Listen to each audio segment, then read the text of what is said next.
go up there and went down. Then you should know. We're going to bring them. Oh, you sure. I appreciate that. Or you can take a picture. You know, you can get your phone. Oh yeah, just put it over there and I'll count for a second. There you You go. know? We'll share it. Oh yeah, that's like a huge difference. Yeah.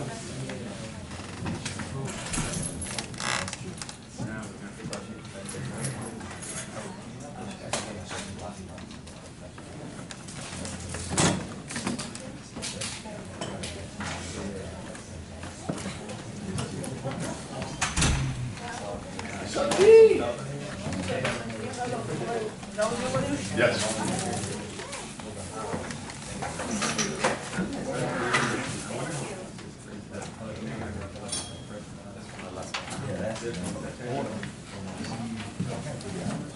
Summit. Good.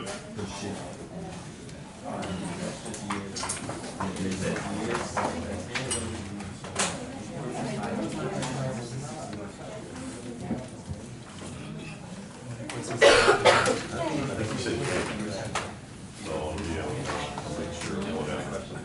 You can only ask us the mortgage payment.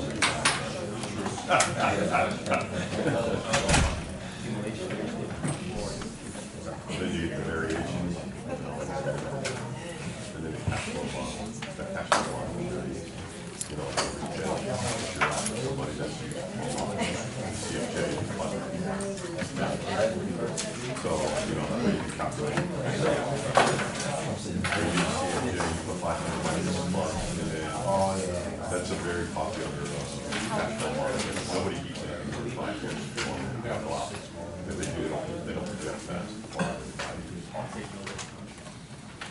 All right, let's see who I haven't worked in yet. So, Anthony, is he here? Nope. Brandon's here. Okay, Alex Cohen. There he is. Okay, Dara, I didn't see her. There she is. Okay. Mo, where's he? Nope. Mo. Okay, Cynthia. Nope. Christina. Nope. Nathan? Great. Nathan? You know, I was the only one like that. Here. Ryan. Ryan's not here. Okay. Ramsey, Sue.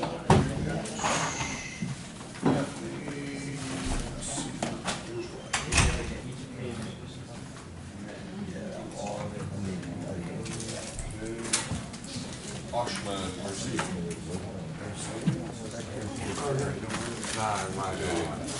Here. Actually, Yep. Okay, Andre. That's a good guy to stare back. well, he shared it. Maryland? He's a nice guy. No, Maryland. Where's Maryland? Oh, over there. Over here. Elena? Stewart? Alana. All right. Okay. Austin? Okay. Kyle? Okay. Blanca? Okay. All right, let's get started. Okay. So hopefully between last week and this week, you took the time to work through some of the sample problems, if not all of the sample problems. Now, granted, there were some of the sample problems we haven't talked about yet. So like, for example, adjustable rate mortgage, the long one, okay? We haven't talked about that yet. So if you're getting all freaked out and you're like, oh my God, where did this come from? Okay, that's okay, we haven't got there yet, all right? And your first quiz is going to be today, we'll do toward the end of class, and it will only cover the 10 items that I specifically listed in the syllabus, okay? So make sure that you review your syllabus to see what will be covered on the first quiz, okay? All right, so let's go ahead and get started. So today, we've got a couple of things that we're going to try to work our way through. We're going to try to finish up what we need to with fixed rate mortgages and then get on into adjustable rate mortgages, okay? So let's just go ahead and get started.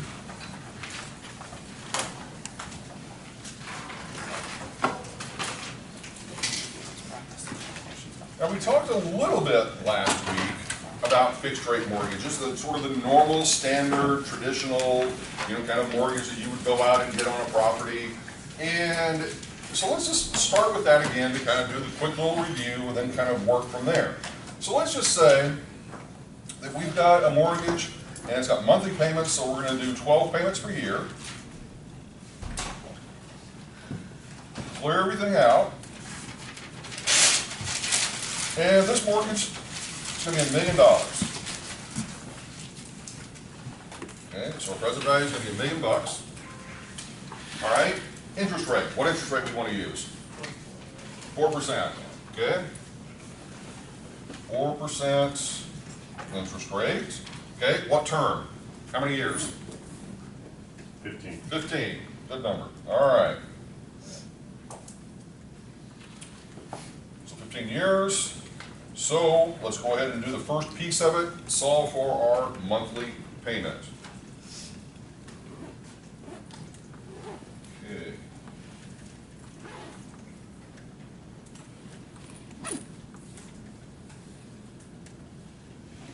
All right.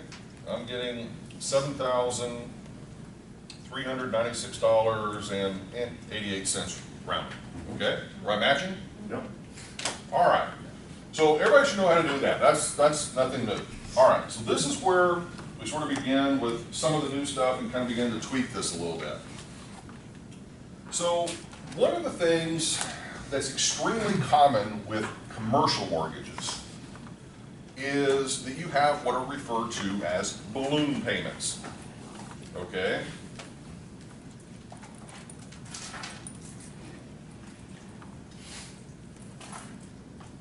Anybody have any idea what a balloon payment is? At the end of the A loan. lump sum when? Do at the end of the term.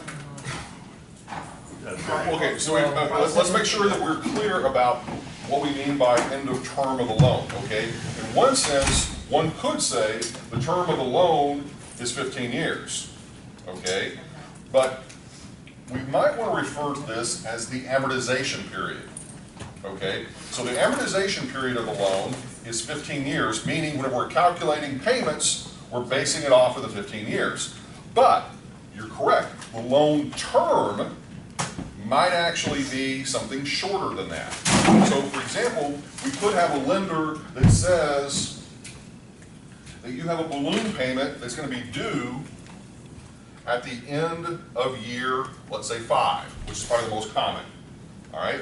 Now, traditionally, the reason why this was done was most commercial mortgages tended to be fixed rate mortgages, and so in order to potentially, and there were obviously large dollar amounts and so forth, and so most lenders tended to sort of say, all right, we don't want to lock ourselves in for 10, 15, 20, 30 years on a mortgage.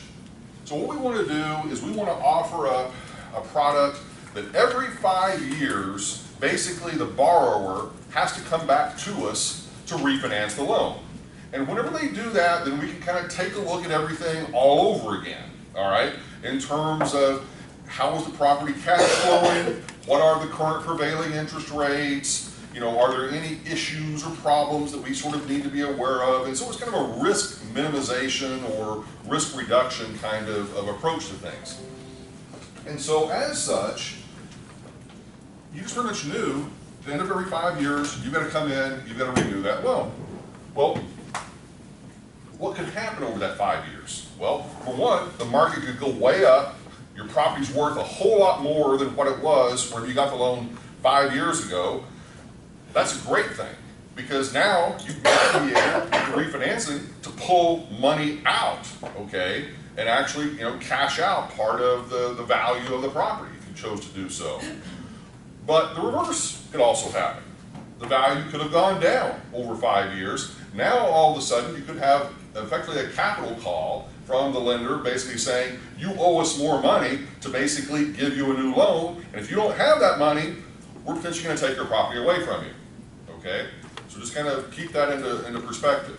So for right now, just to kind of work our way through this, so this balloon payment that would occur at the end of year 5. So what we're going to be looking at is what is the mortgage balance at the end of the 5th year. So having all of this in, those of you that are right on top of this, what would we do? What are we gonna be solving for? 60, month 60. Okay, so we're gonna be looking at our amortization function, yes? There's a couple different ways we can do it, but probably one way that I typically tend to prefer is to use the amortization function. So we would just do one input, and we could actually do 60 input 60, but I go ahead and start at the beginning, go all the way to the end, because it's not gonna matter for the balance. So one input 60, shift, amortize, and then equal, equal, and equal. That third equal is what's going to give us the balance of the loan at the end of month 60 or the end of year 5. Does that make sense, everybody? Yes or no? Yes. Okay. So let's do that real quick. All right, so our outstanding balance, $730,591.06 round. Okay? Everybody cool with that? Yes or no? All right, so that dollar amount, the way to sort of think about that, at the end of 5 years, what if, for whatever reason, the lender says no refinancing possible? And that did happen, and it has happened over our history, that banks have, effectively been in situations where they can't loan out any more money, they have no money to lend, you can't meet their lending requirements. And so what happens if they just simply say, all right, you owe us $730,000, we're not willing to refinance it. You go to the bank down the street, they're not willing to refinance it. You go to all your friends and family and neighbors and whoever else, they're not willing to finance it. What happens? They take their house. They take the property, Or you they sell sell it potentially in foreclosure, You sell or you try to sell it, okay, on your own, knowing this is potentially imminent. But what if the market has collapsed from the time that you originally bought it, and maybe the market value of the property is only $500,000? What do? You still owe the balance of the $230,000. So even though it's a 15-year term, they don't recognize that in the paperwork. They recognize it in the sense that it is a loan payment based on a 15-year amortization, okay? So that's how you're calculating the payments. Because think about it, if you were to just simply say, all right, we're going to base the payments off of a 5-year amortization, your payments would be massive. There's no way you would be able to pay off, more than likely, the whole loan over a 5-year term.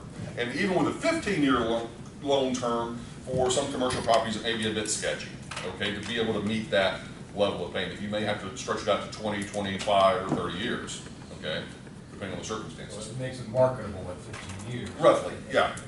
All right. So now, all right, so we've got this, $730,591.06. So that is our outstanding balance that we would have to pay as our balloon payment. Everybody cool with that? Yes or no? Now, why do you think it's called a balloon payment? I mean, think about what is a balloon. It sort of blows up, and ultimately you've got that thing to deal with, in terms of paying it off, getting rid of it, and getting rid of the balance. So just realize that's something you're probably going to face. Now, alongside this is where the lenders get sneaky, and that is, you may have a balloon payment that's due at the end of year 5, but if you prepay before end of year 5, you may, or let's just say you, in this particular instance, you will,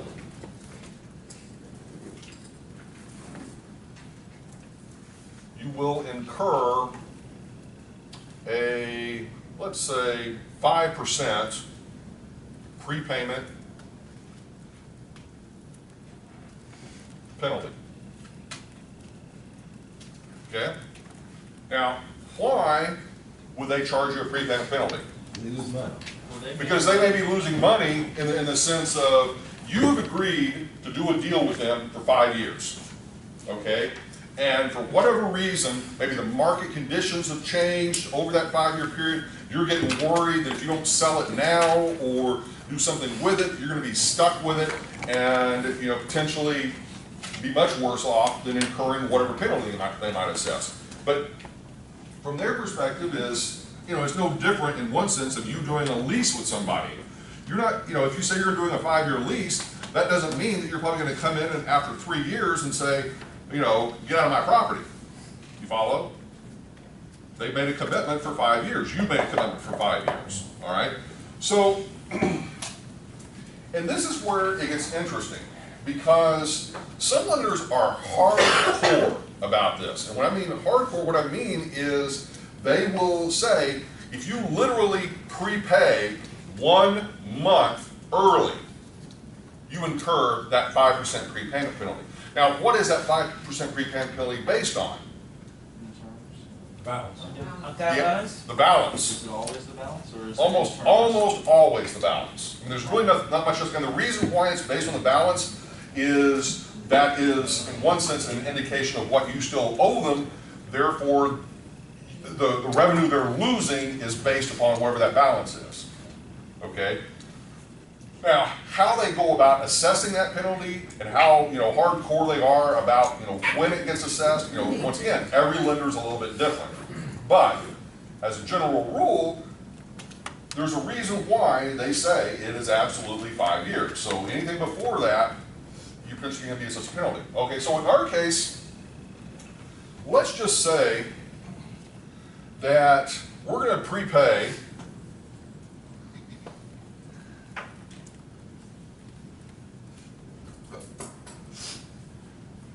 at end of year 4, okay? What is our penalty? What is our prepayment penalty? 5%. 5%? Well, okay, 5% of our outstanding balance at the end of year 4, One input. okay?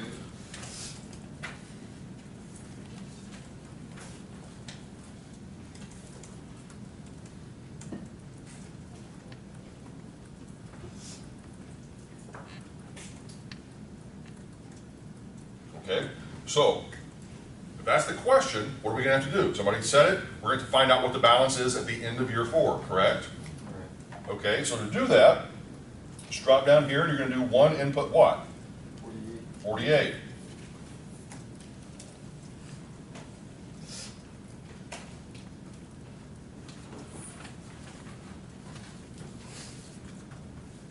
Okay, let's get that balance.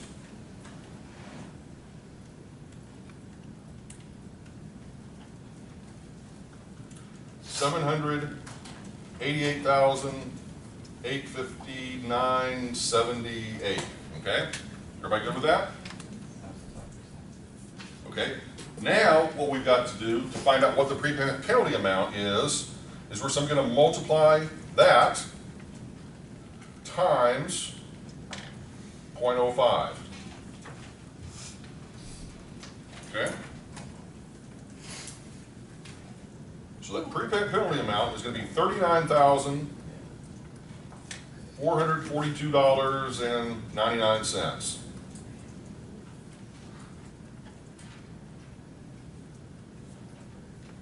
Yep. I see it says it wants a penalty, but will it want the total amount? Like, I know the notes, I know the practice question, it wants the total amount, so you add that onto the original. Yeah, and we're getting there. Okay. So right now, all we're sort of asking for is what is the prepayment penalty amount that you're going to have to come up with out of pocket. So $39,000 if you choose to pay off this loan early. Okay, is everybody clear with that? Yes or no? Okay, now your point is, okay, what is the total amount they would have to pay off in terms of the mortgage balance plus the prepayment penalty, all right? So that would be then adding these two together, okay? Or the shortcut,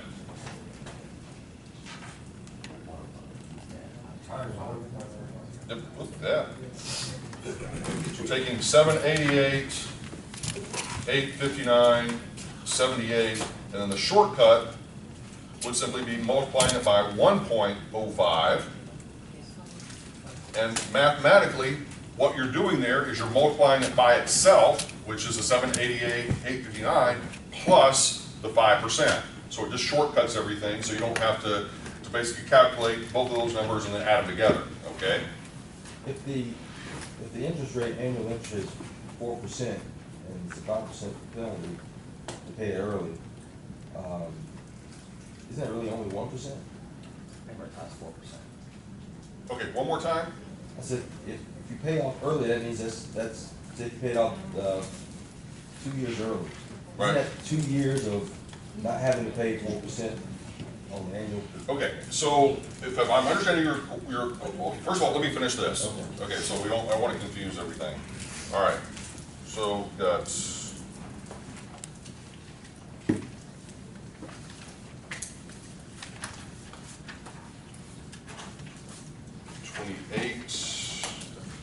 302.76. Okay, so that would be the total payoff for the loan and the prepayment penalty. Okay, now your question, if I understood it correctly, is basically saying, well, what if you pay it off at the end of year 2? What are you doing? Well, you're obviously going to get the same sort of thing. You're going to look at what the balance is at the end of year 2, at the end of 24 months. You're going to take that and multiply it by 1.05, and then that would be your total payoff. Now, in that case, the dollar amount's going to be higher for the payoff because you've only paid off 2 years worth of the loan, so your outstanding balance is going to be higher, and you're still going to be paying 5% of that, so actually your dollar amount being paid off is going to be higher.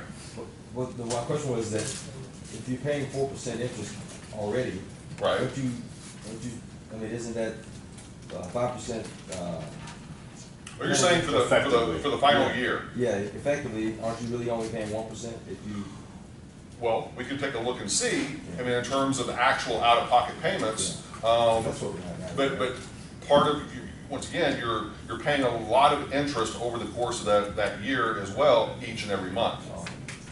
Okay. I think this question is it cheaper at some point to just decide to take the penalty? Well, it could be. And not pay the next year? Yeah, that's what It could be. All right, well, let's just see. All right, so basically what we're sort of saying, if we go back to the month 48, one way to sort of play around with that would be to basically say, well, what is the total interest and principal paid for months 49, input 60,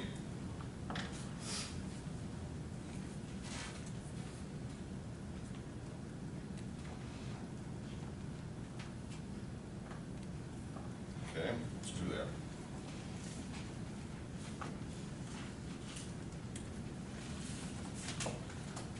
So you'd have 58,268 of principal, 30,493 of interest, and your balance at the end of all of that would be 730,591, which you already calculated. So in this case, basically, by paying it off early, yeah, you would, because the interest rate is lower than what the prepayment penalty is, you would save a little bit of money. But that's not usually going to be the case. Okay? So, a way of looking at the prepayment penalty basically would be that the lender is trying to recoup Yes. all of the money that they said that they were gonna make on that loan. Correct. So then when I lent you Right. $100, I said I was gonna make $100 from you. Right. And if I don't make that $100, I'm I'm going gonna back. charge you Right. to make up the difference. Right. Okay. But it may not be a dollar for dollar. In some cases, it truly is a penalty to you, in the sense you're going to be paying more in the prepayment penalty than you would be in lost If I interest. would have just. Right. Okay.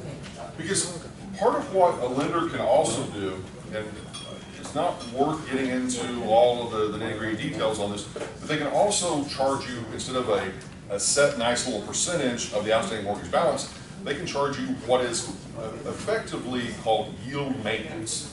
And what that means is they can charge you a dollar amount equal to precisely the amount of money that they would be losing on your loan, and just simply charge you that amount to maintain their yield, whatever their yield is.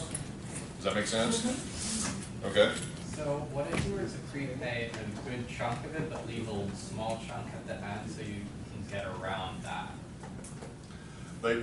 Any prepayment is any prepayment. In other words, it's not a full, in other words, from the lender's perspective, any amount of prepayment that occurs before the end of year 5 is a bad thing. Okay, so like let's say if it's like $730,000 that we prepay and we need like $500-600 off, there's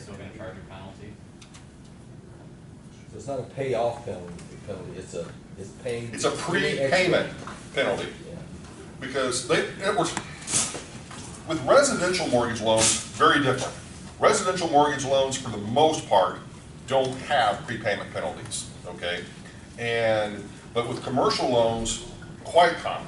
And part of it also deals with the dollar amount of some of these loans. $1 million commercial loan is nothing, okay? You know, many of these loans may be potentially $50, $100 million or greater, especially when you start talking about office buildings, you know, mega shopping centers, you know, huge warehouse spaces, that sort of thing. So any little loss that lender, you know, incurs, you know, gets magnified when you start thinking about how big of a property. I mean, just add a few zeros on this. I mean, $1 million loan, you know, and the prepayment penalty would be $39,000. Well, you add a zero to that, a $10 million loan would be $390,000. Add another zero to that, it'd be $3.9 million. Okay. Well, that begins to get very significant very quickly. Okay. Isn't that money they get back that they can turn around and loan again, though? I mean, it's not like. Look, the rates are low. I mean, Yeah, but in essence, yes, they do have the ability that once they collect this penalty and once, you know, you're off the books in the sense that you paid off your loan, then yeah, they have that money returned to them, that now, in essence, they can relend. If they haven't sold that loan off into the secondary mortgage markets. But whoever the player is in the secondary mortgage markets also has that money to be able to effectively relend. Okay, make sense? yes. Okay, any other questions before we kind of move on with this? One more. Okay, To find out which one's cheaper, you compared the prepayment penalty to the interest and then principal, or just the interest? in this case, I simply compared it on a very superficial basis just to sort of see what would be the difference between the two with regard to the interest payment versus the prepayment penalty. Okay? All right, question, Max? So for instance, we calculated this interest payment for this year of, from, what is it, 40 to, Well, 49, which is basically, that is January of the 5th year through December of the 5th year, which is month 60. is that 30,000 just divided by 12 and you find out how much interest is paid for each month? Not quite, because it changes every month, Okay. because your balance, and we're going to see that even more prevalent this afternoon with the financial modeling class, because as we build our spreadsheet, you'll be able to see month to month specifically what that effect is going to be. Okay, let's kind of move on a little bit from this, but I want to sort of take it in a little bit of a different direction. Okay, yep. So is it always, have you always seen it while interest rates are rising, balloon terms are much shorter, and then vice versa? Does it always follow that?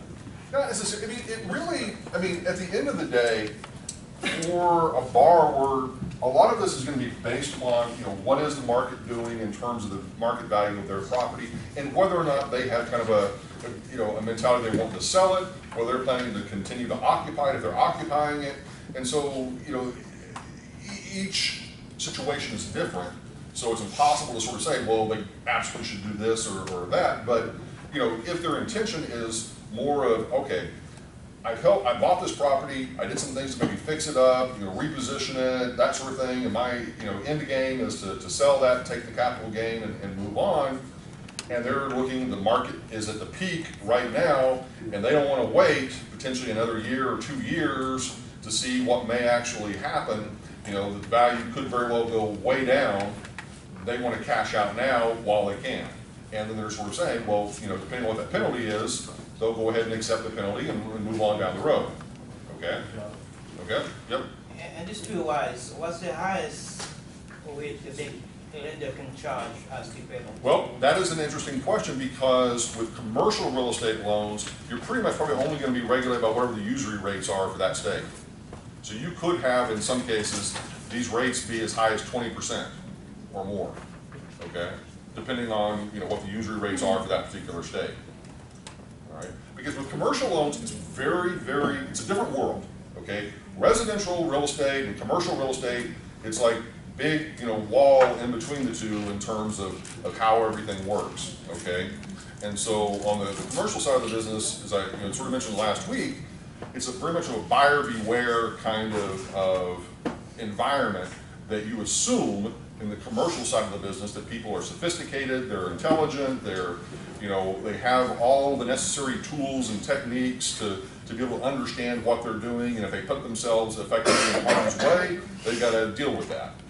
On the residential side of the business, we've built in a lot of government protections to, in essence, keep people from doing horrible, terrible things, but there's still the opportunity to obviously make mistakes, but hopefully the consequences aren't as great as they potentially would be on the commercial side. Okay? All right. Moving forward with this. Great questions. Okay. Now,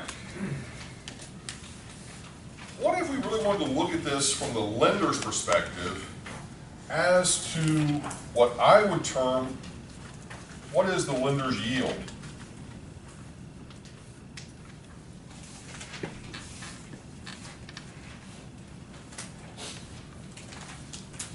Now, what I mean by that is, obviously, part of their yield is the interest they collect, yes? But also, and yield is just another, think of it like this. There are a lot of different words that kind of get used interchangeably, and we try to sometimes be precise in the use of these words, but sometimes we get a little messy. But in essence, what the lender's yield is really, what is the lender's rate of return, okay? What is the interest rate, the true cost or the true return that they are receiving off of making this loan? Okay, well right now, two components would determine that. What is the base interest rate and what is the prepayment penalty? And then ultimately, when did it pay off? Okay, so in this particular instance, let's kind of think about this just for a second from the lender's perspective. All right, so once again, we've got the 12 payments per year. We're going to go ahead and kind of put this in again just so we don't have as much of the messy text there to confuse us. All right, we said I think a 4% interest rate. We said a 15-year term. And then we solved for the monthly payment, and we got whatever that was.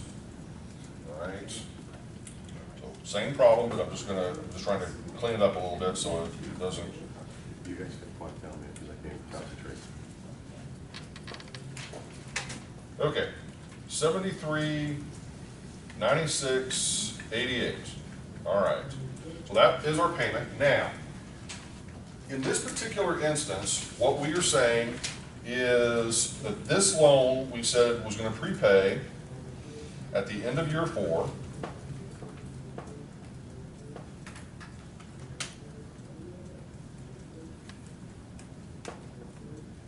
So we need to get that balance.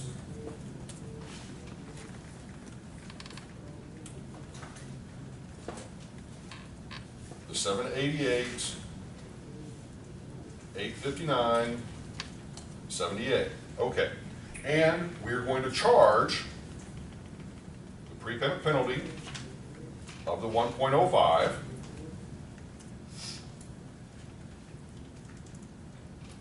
So our total payoff is going to be the 828, 302, 76. Okay. Is everybody good? All right, so nothing is new there. Just trying to make sure we're kind of cleaning up since we have all that extra stuff in there. So hopefully it doesn't get in the way of you understanding what the key elements are. All right. So, put another way, the dollar amount that the lender is receiving is going to be this 828, 302, 76. And that, to the lender, is going to be income, correct? Okay, so we're going to actually put that in as our future value. But, how many months has this occurred over? 48. So we've got to change the term to 48 months. So you can either put it in as 4 shift in or 48 in, either way. I'm just going to go ahead and write it, or shift in. Okay? Either way is fine. Now, what you have done is you've basically said, all right, just make sure everyone is clear on this. The lender, in essence, is fronting $1 million, all right, at a 4% interest rate for 15 years. Your monthly payment that you got to pay back to them is the $73.96.88. And actually, this would be a negative number, I bet. So this should be a negative because you are paying this back to the lender. Now, if we had set this up to where this was a positive, then that could be a negative. But this needs to be a negative, so that's a dollar amount that we are paying to the lender. And so that is the amount, well, actually, That's a negative two. well, this should be the negative, I guess is what I'm saying. We'll erase it up here. All right. And then again, either 48 in or 4 in, and then from there, we simply solve for the interest rate. Now, this interest rate that we get, this is the lender's yield. Okay? This is their rate of return. All right? So let's just go ahead and do this real quick. So wait, as a lender, you're receiving those 828 as a negative value? Well, okay. We could, to be more precise, I'm trying to work it in, I guess, 2 different ways, and that's my fault. All right. So we could make this up here a negative. All right, if we want to look at it strictly from the lender's perspective, then it's going to make this a positive, okay, and then this ultimately would be a positive here, okay?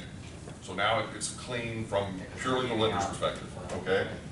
All right, so, but ultimately, okay, we've got that. The future value, 48 months. And so what you should end up with is 4.99, or basically 5%. Okay, everybody get that? Okay, now, keep in mind that your base rate was 4%. The only reason it raises to 5% is because you've got that prepayment penalty. Now, the reason it's 4.99 and not higher is it's not necessarily, this number can go above 5%. It can go above where that penalty is, especially if it's a roughly short term. All right, but right now, to focus on this, all we're simply saying is this is the rate of return that the lender is going to be receiving off of the loan. Does that make sense? Yes or no? Okay, we're going to work another one, but I want to make sure that we're clear on that. All right.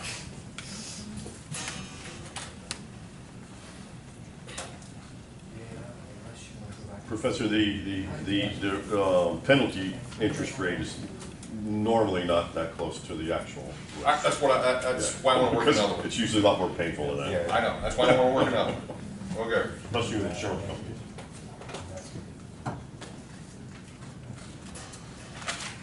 Okay.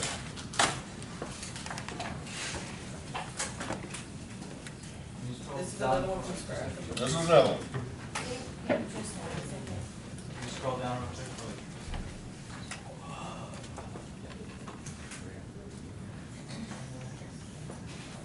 quick. Okay.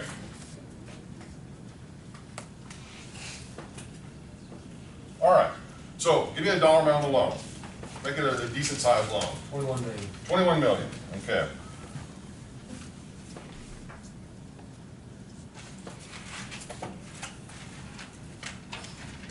Okay. Give me a base rate for the loan.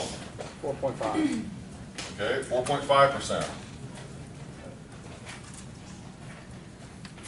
Okay. Give me a term 10 years. or an amortization period. 15 years. Let's do something different than the previous one, okay? 30. 30 years, okay. 30 years. Wouldn't that 21 be then plus minus? Well, if we're doing just the lender's yield calculation, okay? So 30 years. All right, so we want to go ahead and get the payment. All right.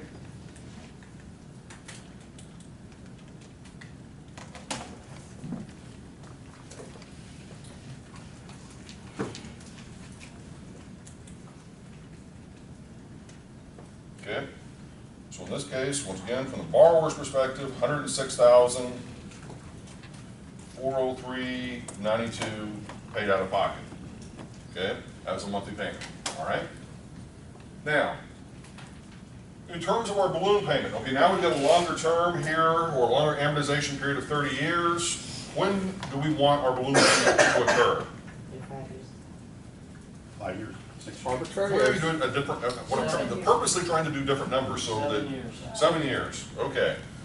So we're gonna say prepayment penalty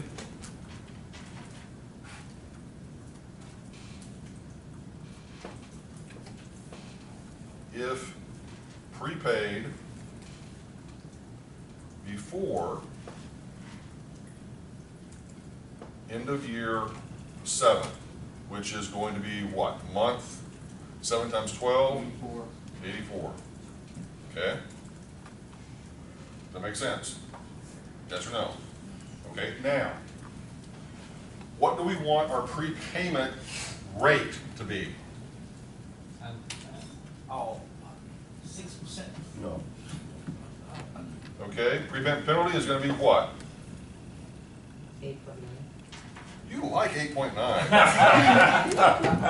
What, do you have some history with 8.9 that we need to know about? I mean, last week was 8.9, this week? There's 8.9 in her life last week. Okay, all right, prepayment penalty, all right. Penalty or rate? Prepayment penalty rate Same thing? of 8.9%. Okay, all right. So, here's what we're gonna do, all right? So, first thing, if we want to look at this from the lender's perspective, then we'll go ahead and change the signs here. Make this 21 million as a negative, all right? And then that means that our payment down here will be a positive to the lender, all right?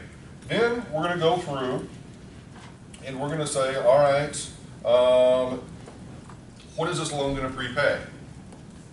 Okay, we say we have a penalty that's gonna be attached if it's prepaid before the end of year 7, so when are we actually gonna prepay it? Give me the month. Mid-year 5, so let's say. Middle of year 5, 30. so somewhere between month 49 and 60. That's what I meant. 52. Okay, month 52, all right? Prepayment occurs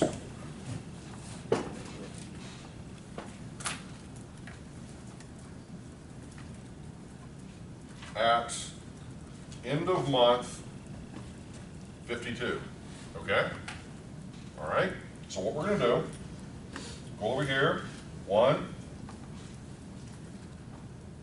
input 52, shift, amortize, equal, equal, equal. Let's get our loan balance.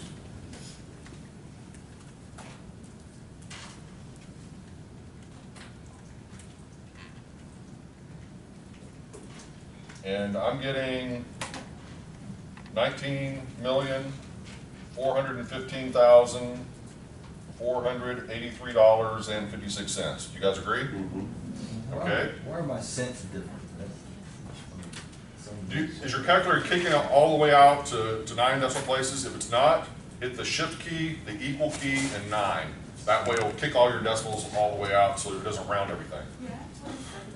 Yeah, So, 27. 27 cents. It's probably because of the rounding. Or also, keep in mind, I don't clear out after I put this in. Okay. Is your calculator only set for 2 decimal places? Okay, hit the shift, equal, 9. And that'll kick it out from that point forward. Okay. Well, if you redo it, it'll come out the same. That's what I'm saying. Okay? But that's not going to kill you on the test. Okay. All right. So that is our payoff amount in terms of the loan balance. But we have to add to that our prepayment penalty, in this case of 1.089. Okay, get our total payoff.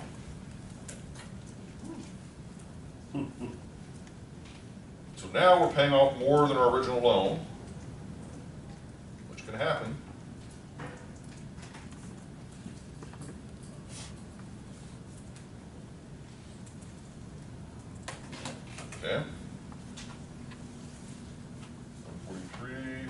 $161.60. Okay, we all good?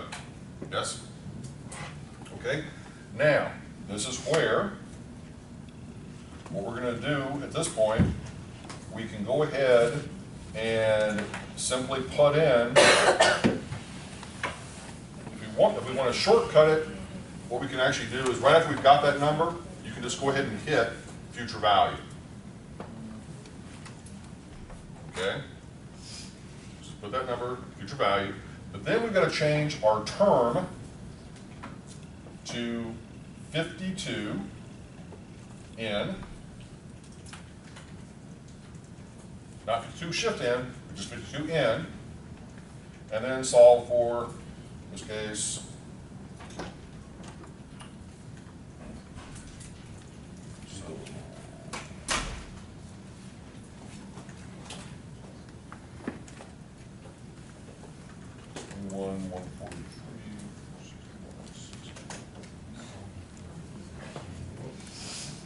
$6.21? Mm-hmm.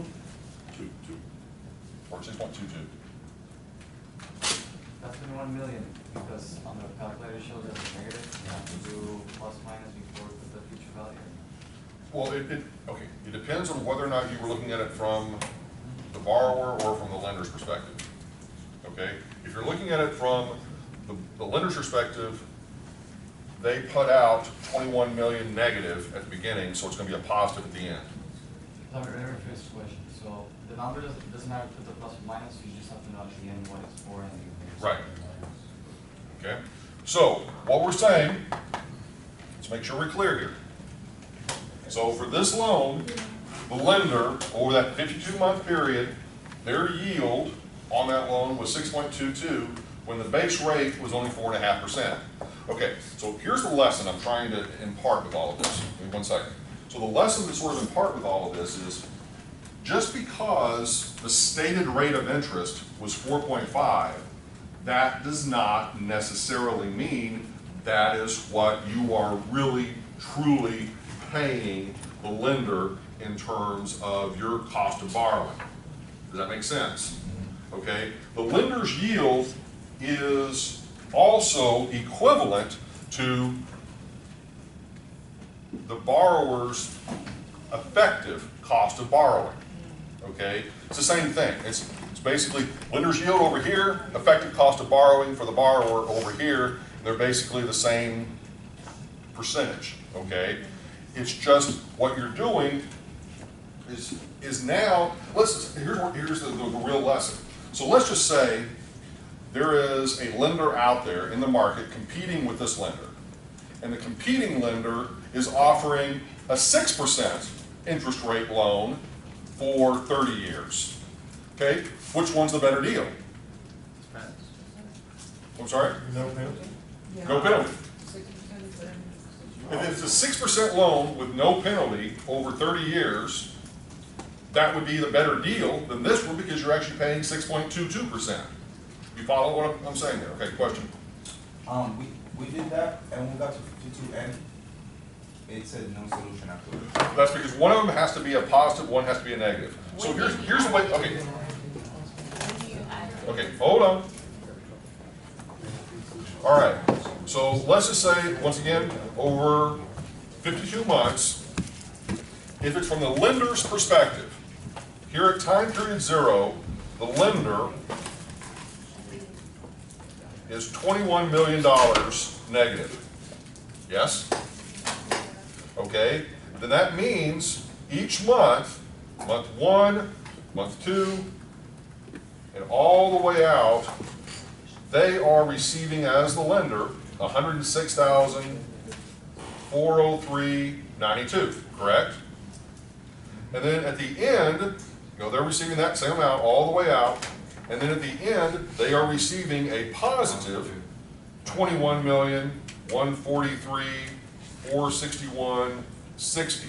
So in other words, this number is going to be positive, this number is going to be positive, and this one's going to be negative if it is from the lender's perspective. If it's from the borrower's perspective, it's just the opposite. Yeah.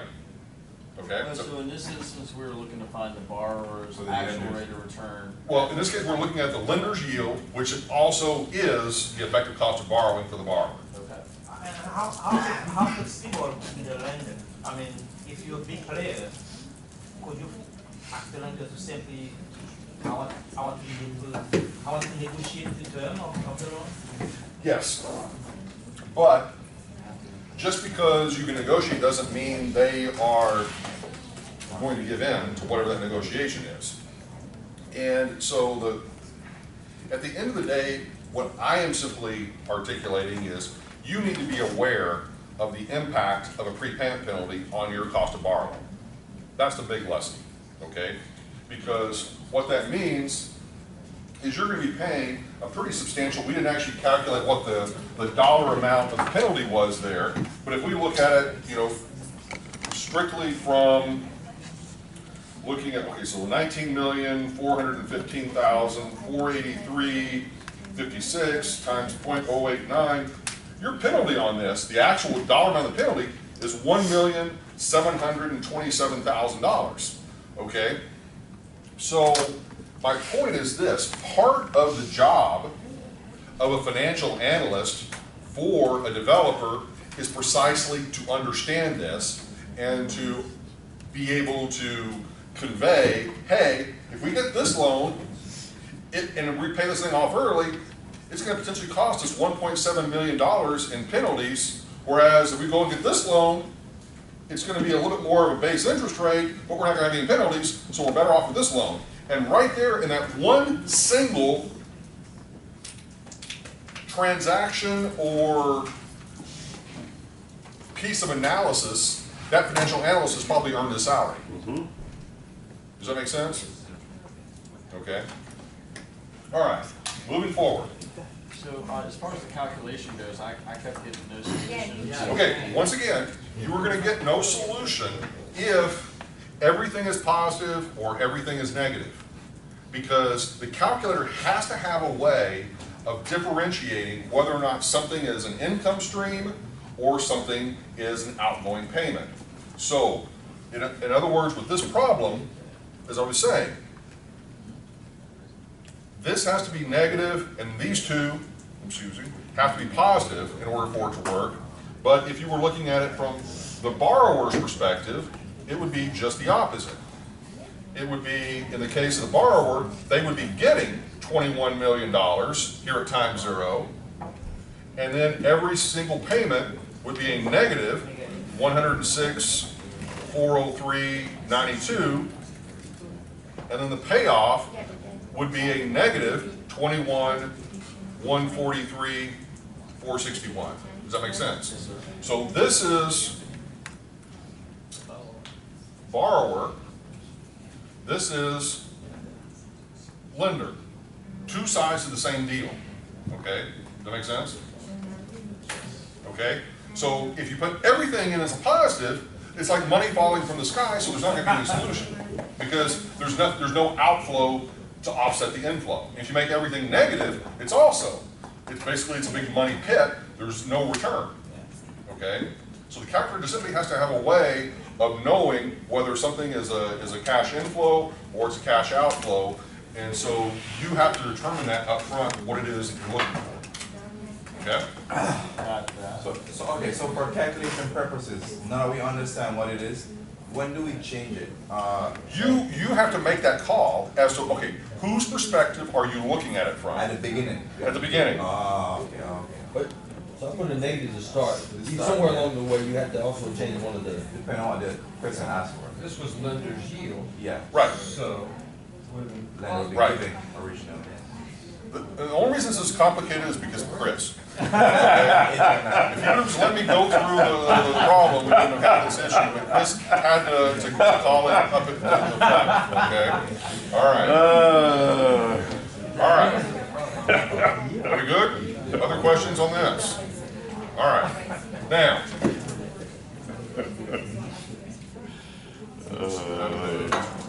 Okay, so let's take a look at loan origination fees.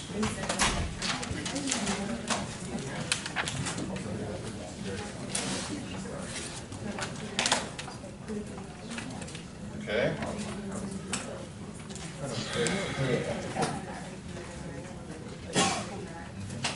also can be called discount points. Or buying down the interest rate.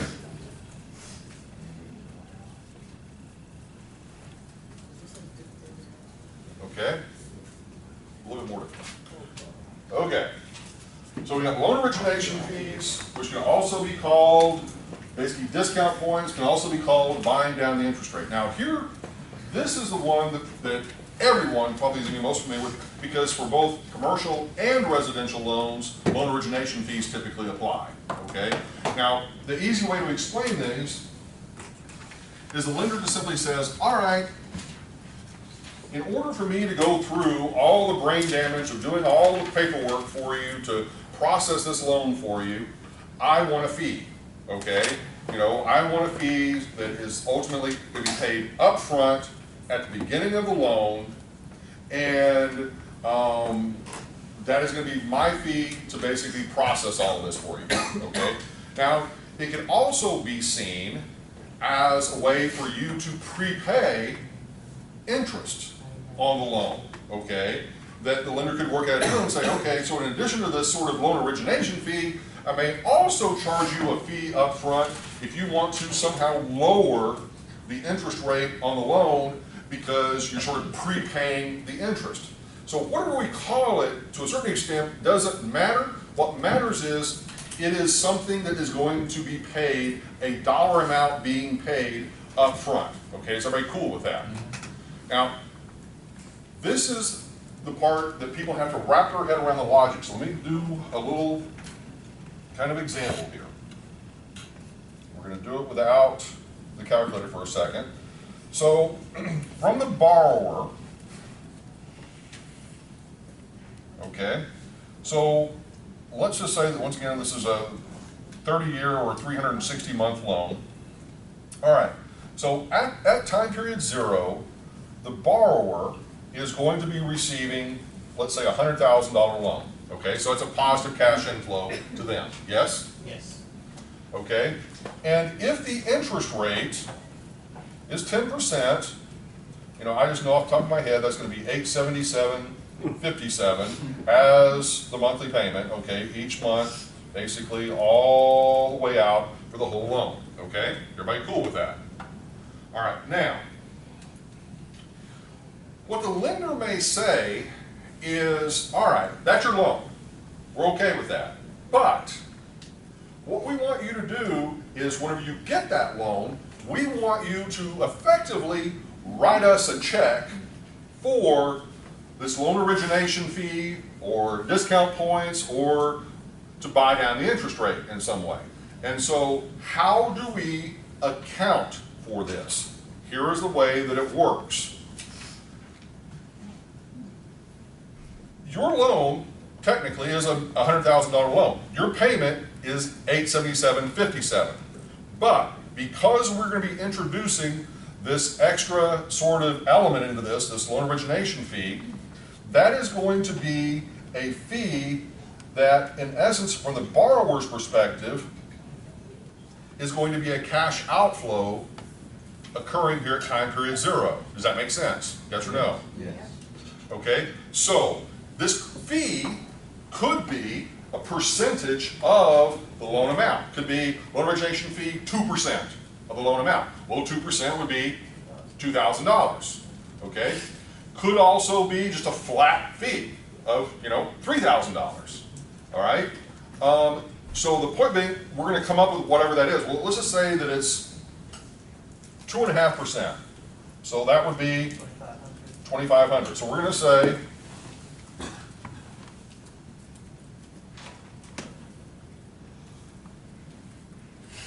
equals 2.5% of loan amount paid at beginning of loan.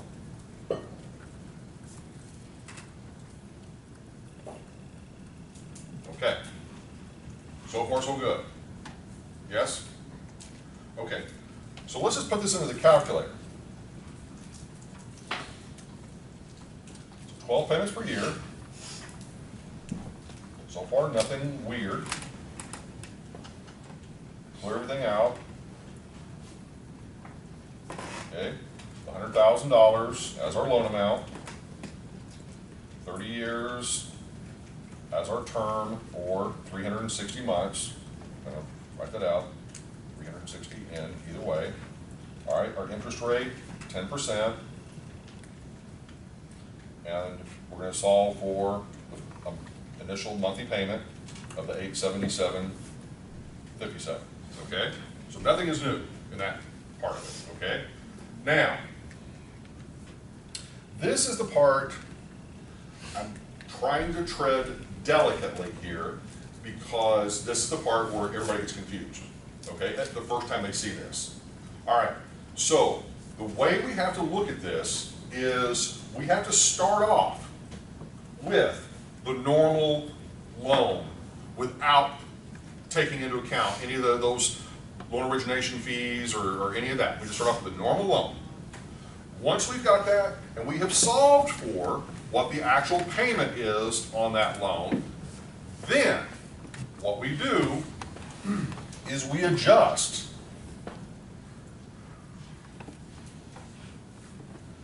the $100,000 by the loan origination fee,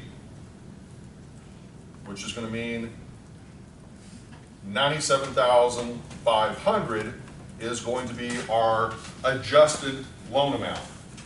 Okay? Now, I know you're about to ask a bunch of questions, but give me a second to answer before you ask them. Okay? All right. So what you're going to be doing here is you start off, and as I said, you simply treat the loan as a normal loan, you get your payment, okay? But now what we have to do is we have to adjust for this loan origination fee that occurs here times 0. So what you're going to do is look at this not just from your perspective as the borrower, but also from the lender's perspective. What's really happening here is the lender is basically giving you $100,000, but the moment they give you that $100,000, they're saying, give me a check back for $2,500, okay? But yet, here's the thing, you still owe them $100,000. So you still have to make payments on that full $100,000. But yet, you're really only getting $97,500 in hard currency. Does that make sense? Yes or no? Is everybody clear with that?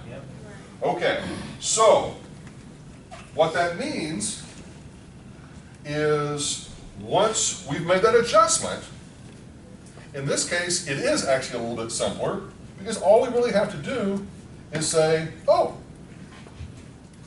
let's solve for the interest rate. See what happens.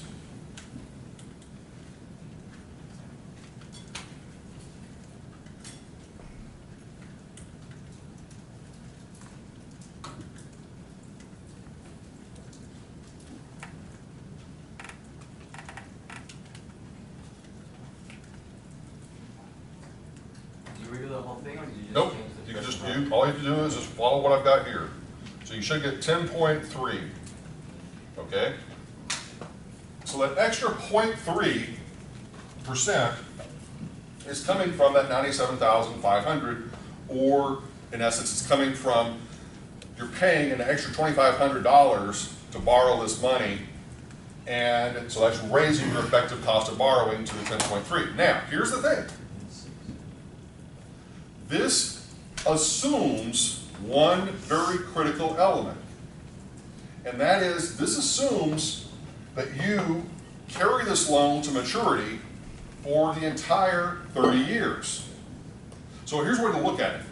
That $2,500 that you're paying up front as this loan origination fee, the way that it gets treated as we have it right here is we're basically saying we are allocating that $2,500 over 30 years, okay? It still bumps up the interest rate or the effective cost of borrowing a little bit, but what would happen if you actually paid off that loan early? Like, for example, a lot of home buyers especially, you know, they may pay off or not pay off, but they may move to another location after 3 or 4 or 5 years, Well, now that $2,500 that they paid up front is only going to be allocated over 2 or 3 or 4 or 5 years. Does that make sense? So it means that chances are that's going to be higher. Okay, does that make sense? Ryan, question? Just about the stated rate, so 10 would be the stated, and would Correct. 10.3 the effective borrowing rate? Yeah, you could call it the effective cost of borrowing. You could also, in this instance, also call it the lender's yield. Okay? Now, let's do the part that's a little bit more complicated with this. All right? So what if, I'm sorry? Is it also called a lender's yield? Well, in this case it is, because it's the rate of return that the lender would be receiving if the loan met these conditions. Okay? Because in some cases you pay the points to someone else, not necessarily the lender. That may or may not be true, but yes. In the event that you do pay the points to someone else, then that would not be accurate. But if we're assuming the lender is also the one that we're paying the points to, then yes, this is going to be the lender's yield. Okay?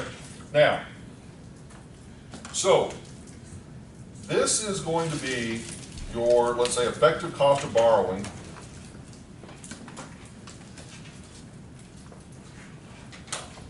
if loan held to maturity or 30 years. Okay? Make sure that's clear of what that represents. Now, what if, let's sort of go from there and say, all right, we're going to prepay loan at end of month, give me a month we want to prepay. 24, end of month 24. Okay, so after 2 years, we want to prepay the loan. So here's what we're going to do. You're basically going to go up and you're going to should I do this correctly? Yeah. All right. So we're going to have to basically start the problem over again. All right, just to make sure we do everything correctly. So once again, just clear everything out and put in the $100,000. We can sometimes shortcut some of this, but I don't want to shortcut it and then potentially we screw it up somehow. So let's just go ahead and keep it the way it was. All right, so 30 years, 10% interest. We get our monthly payment of the $877.57. Okay, now, at the end of month 24, we're going to do one input, 24, shift, amortize, equal, equal, equal. Let's get our balance.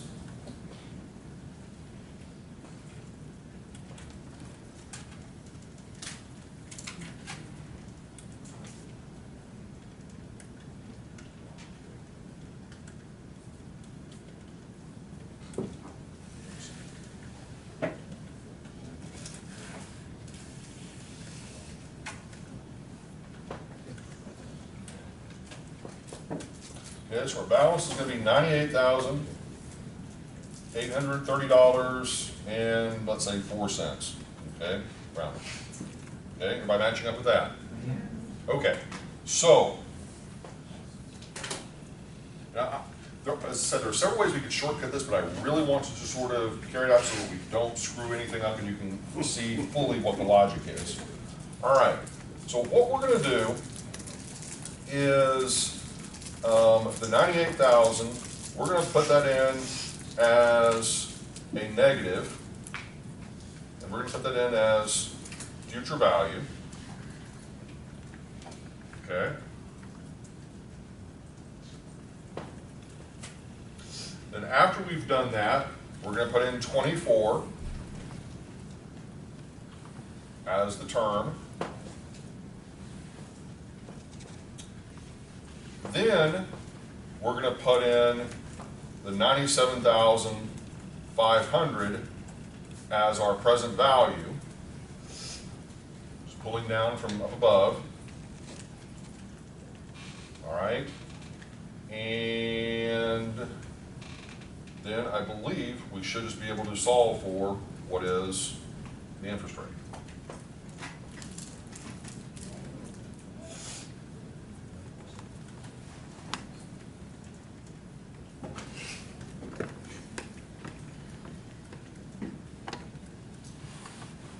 Okay, so this would be our effective cost of borrowing if loan paid off at end of year 2 or end of month 24. Does that make sense, everybody? So basically, what we thought was a 10% loan is really an 11.4% loan because of that short holding period of only 2 years and having to pay the $2,500 up front in the loan origination fee. Now here is something to sort of point out with that.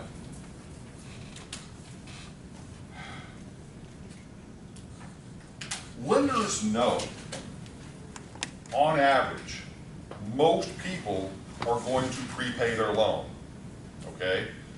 And they can look at all sorts of historical figures and sort of see, all right, the average homeowner or the average business owner, the average property owner, they're going to potentially prepay, you know, at the end of, you know, after 3 years or 4 years or 5 years, because they're going to be upgrading or moving or whatever it is.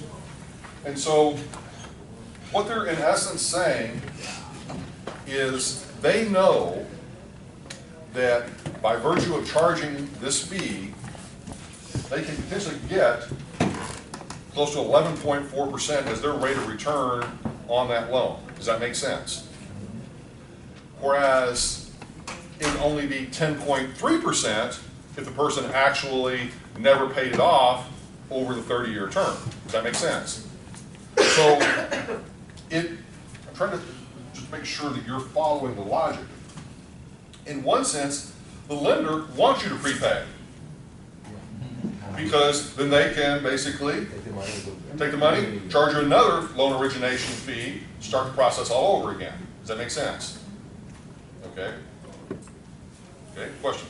So wouldn't you think if you paid it off faster, they would help you out? But it's like They lose out. The logic is they're losing out on interest for a deal that they've committed to. But as the person paying it off, wouldn't you think if you paid back the money faster, you would get a discount, but you're obviously paying more? Well, but the problem is the lender is wanting to maximize the revenue that they receive, so they have no incentive. Well, I get that part. Yeah, no, but I'm just saying, but since they have no incentive for you to prepay early, they're not going to set up a system that encourages prepayment early because they don't benefit from it. Exactly. And if they did set up a system, let's say to encourage prepayment, they would have to in order to compete within the market, they would have to charge a higher interest rate to sort of back off of it to be able, and no one is going to understand that in terms of an average ordinary borrower, okay? Because you guys are effectively business majors, right? Think about all of those poor liberal arts majors out there who, you know, have no background, no understanding whatsoever of any of this. And they walk into a lender and they're blindsided by this because all they see is, oh, my interest rate is 10%. They don't see that it could be 10.3 or it could be, you know, 11.41 or whatever, okay? That's not to say that liberal arts majors don't have other characteristics that are beneficial. My point being is one of the few advantages that we as business majors would have over a liberal arts major is understanding of this, okay? And so it's crucial that as we kind of begin to go through this, you begin to start to see, wow, okay, we've shown you two different ways the lender can make money. They can make money on the front end with the loan origination fees, and they can make money on the back end with prepayment penalties, okay? So what does that leave? Maximize their. No, well, no, if they can make money on the front end and they make money on the back end, what does that leave? The middle, okay? That's the next piece. Okay? How do they make money on the middle? They can charge you servicing fees. They can charge you administrative fees, late fees, basically payment processing fees. Come up with anything you can almost wrap your head around, they can charge you a fee for it. Okay? Now, you can kind of see where we're going with this, because what we're ultimately going to do is we're going to put all three together. Okay? But we're taking each one sort of siloed right now as sort of separate kind of transactions. All right? So, let's just go with basically servicing fees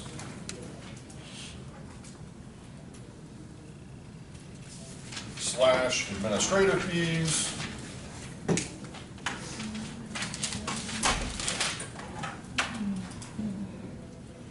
processing fees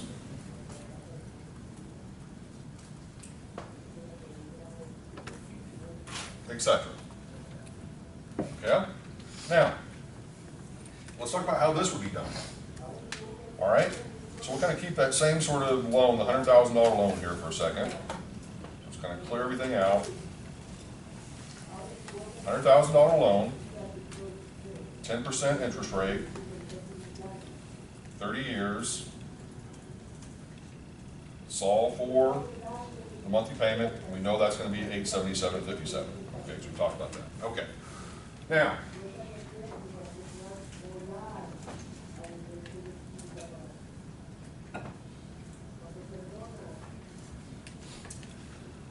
so the servicing fees or administrative fees, now sometimes you get charged these on residential, sometimes you almost always are going to be charged these on commercial, but it's a question of what are they really paying for, what do they really consist of, that sort of thing. It could be just something, once again, it's a fee for the lender to increase their rate of return. Let's just keep that, out there, that's what it's all about. But technically they're sort of saying, all right, this is a fee you're going to pay us to go through the process of getting your check out of the mail, opening up that envelope, taking the check out of the envelope, typing it into a computer that it has been received, ultimately then posting it to your account, and having a statement produced and sent out. Okay, that in essence is a servicing fee. Okay, because all it's doing is it's in essence you're sort of saying, well, am I not already paying for all of that as part of the loan? Well, you may be, but you may not be. It's a question of what the lender chooses to do in terms of these processing fees. All right. So let's just say they're going to charge you an extra $25 a month for that service. Okay?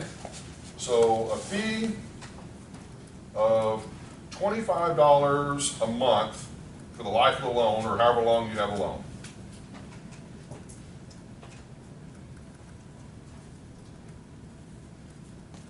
So let's just do some simple math before we do anything complicated here.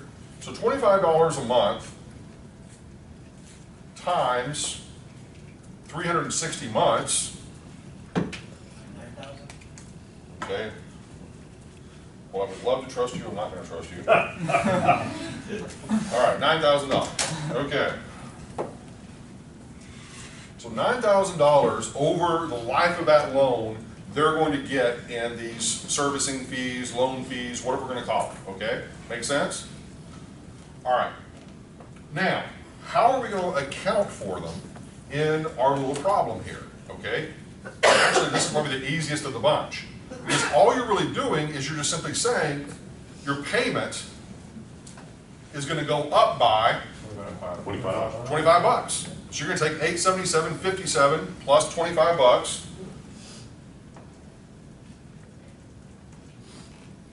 So your new payment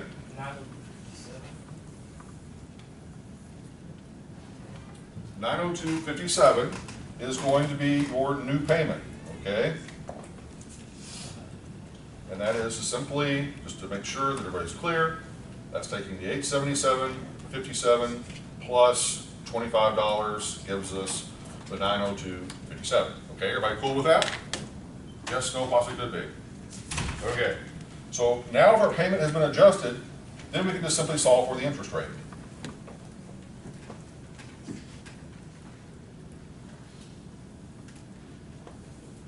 What do you get?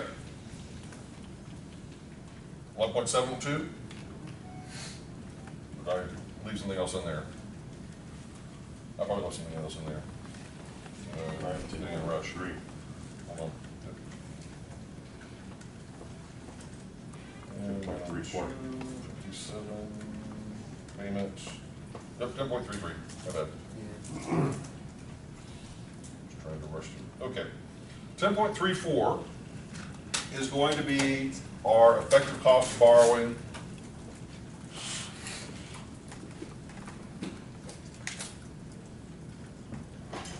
with a $25 a month servicing fee.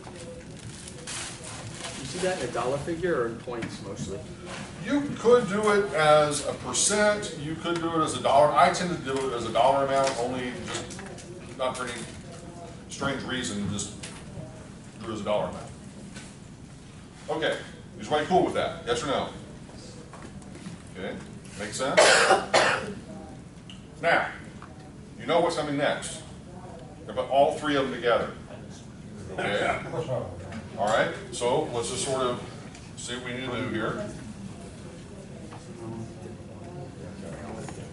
All right, so let's just sort of start out. We're gonna prepayment. So what's going to be our prepayment rate, percentage-wise? We're coming up, this is a new one. It's brand new, starting from scratch. 3%. 3%. So prepayment rate, or prepayment penalty rate,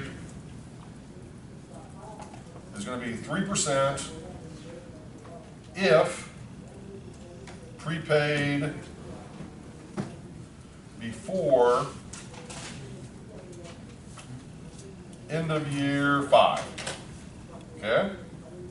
Good with that? Okay? Then we're going to have loan origination fees.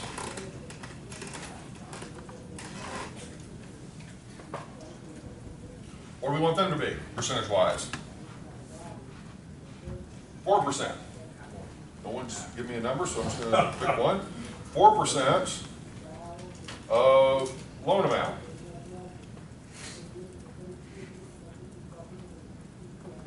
Okay? And servicing fees of $50 a month. Okay? Everybody good? Yes or no? All right? Now, once again, keep things relatively straightforward. Let's go ahead and start off with our $100,000 loan again. 10% interest rate, 30-year term. We get our monthly payment of our $877.57. So now the question is, where do we go from there to incorporate those three different elements? Now, first of all, we need to know, when is the loan prepaying? Let's call it End of what month or year? the end of the 4th year. You got it? Okay? So, prepaid at end of month 48. Is that what I'm hearing? Okay. All right. So, what we're going to do is we're going to start off with finding out what our balance is at the end of that 48 months.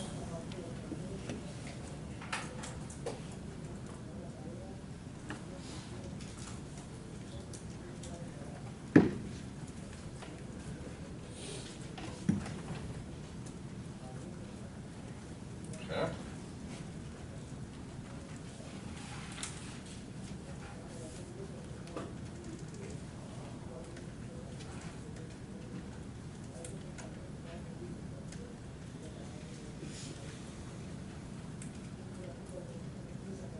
Okay, so we have 97,402.22. Okay, everybody good? All right. So what we should be able to do, and we'll kind of help to shortcut this a little bit, is we're gonna put that in as a negative future value. Okay, so we can do that. I'm sorry? Why? Because that's gonna be the payoff at the end of, well, actually, no, hold on. Nope, my bad. I'm skipping ahead of myself. Okay, don't do that. Is there an undo button? Yeah, can we? Well, just hold on. Go ahead and multiply this times 1.03 to get the full payoff amount.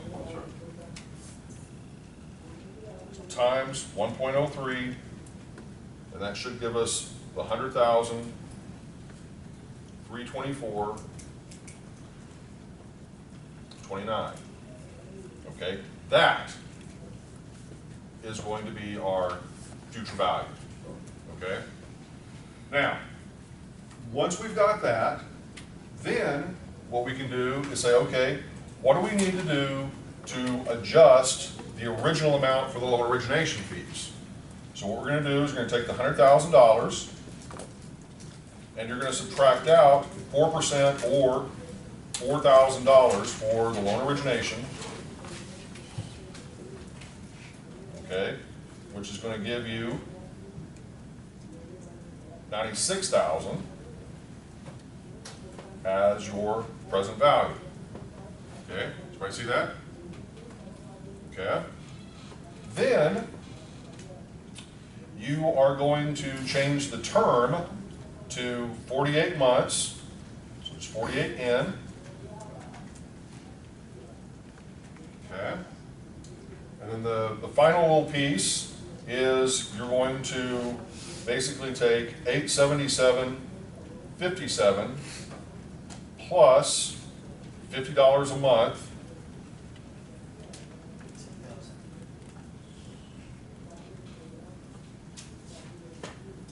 And that's going to be $927.57. And then that you're going to put in as a negative payment amount. And then we should be able to solve for the interest rate now. Okay? So we made all the adjustments, so that's what we get. 12.47. That may be correct. We'll find out here in a second.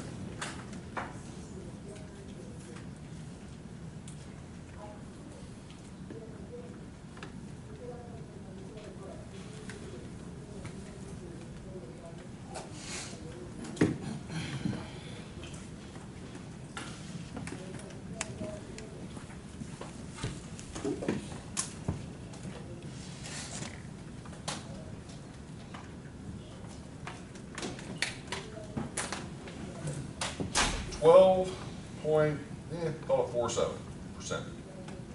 All right. So, with all the dirty deeds that the lender has done, all right, of charging us prepayment penalty, charging us loan origination fees, and charging us servicing fees, our effective cost of borrowing on this particular loan over that 4-year period would be 12.47%. So is it important when we're doing specifically these three things to make sure we do the prepayment rate first so we get the future value? Correct. Without that, we can't Correct. do the next two steps. Correct. So prepayment goes first before the origination fees. Correct. servicing. Yep. So the question was, does the order matter in terms of how we do these? And yes, it does, because we need to find out what the balance is based off of the 877.57 payments. In other words, if we were to have done the loan origination fees and taken those out, and we'd also taken into account the $50 servicing, then that would impact our loan balance incorrectly, because those items don't impact the loan balance. The only thing that impacts the loan balance is the normal payment of the $877.57. Does that make sense? Okay? All right. Good question. Okay. Does that make sense, everybody, what we just did? Okay. Now, obviously, whenever we, do it this afternoon using Excel, heck of a lot easier, okay? Because then you're just able to change a couple of quick little things and boom, you're done. But obviously, with the calculator, it requires a little bit more processing thought of, what you actually have to do to make those sort of adjustments and so forth. Now, the downside, which some of you probably are beginning to pick up on, as we get into these more detailed, more complex problems, one of the things that you're going to face is there's a greater chance for making a mistake. Okay, but either you put in something wrong, or you make it, something negative when it should be positive, or vice versa, or you, once again, you forget to make something, 1 payment per year versus 12 payments per year, and so forth. Everyone makes mistakes. Even I make mistakes on occasion. All right, especially when it comes to some of this stuff. So the point being is that's part of the reason why I set the class up the way that I do. You're given 2 chances. Okay, you're given the chance on the quiz to prove yourself, and then if you make stupid mistakes on the quiz, hopefully you learn from those mistakes and you don't replicate them when given the chance to take it as part of a test. Okay, does that make sense? Okay, so there is a method to the madness of why I do it the way I do. Some of you, see, that's the sort of thing. Some of you already maybe have a little bit of a background or a nice background in this sort of material, and you can go through it, and you'll take the quiz, you'll make 100, and you're done. Okay. Others of you, this is the first time you've ever seen anything like this, so you're going to struggle a little bit. You may not quite get it all in class for the quiz, but hopefully if you take the time and the effort and you put into it for the test, then you can do extremely well. Okay, so it's meant to set you up for success, not to bring you down for failure. But there are a lot of steps, a lot of things to remember, but all of it, as I've said before, this is not about math. This is all about logic. It's about understanding what you do each step of the way, okay, and understanding why you're doing what you're doing. Okay, questions? We had the 100, so it comes out 100,000. After you do the multiply 1.03, you get the 100,003. That's right. Then on top of that, you put the 100,000 into the calculation. You didn't clear it. You just went threw it right in. Because what are you doing exactly there? What's happening? Let me just kind of. What's happening? That's what I'm asking. Let's draw a little map. Okay. So in this case, it's over 48 months.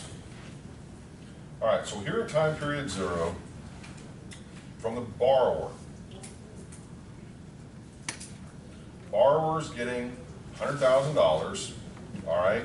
We're setting the payments at $877.57, all the way out for that 48 months, and then at the end of 48 months, they're going to have to pay off the loan balance, which is the $97,402.22, as if none of these other 3 items existed, okay? So that would be just simply, if they borrowed $100,000, they made their monthly payments of $877.57, and at the end of 48 months, they pay off the balance with no penalties and so forth. Okay.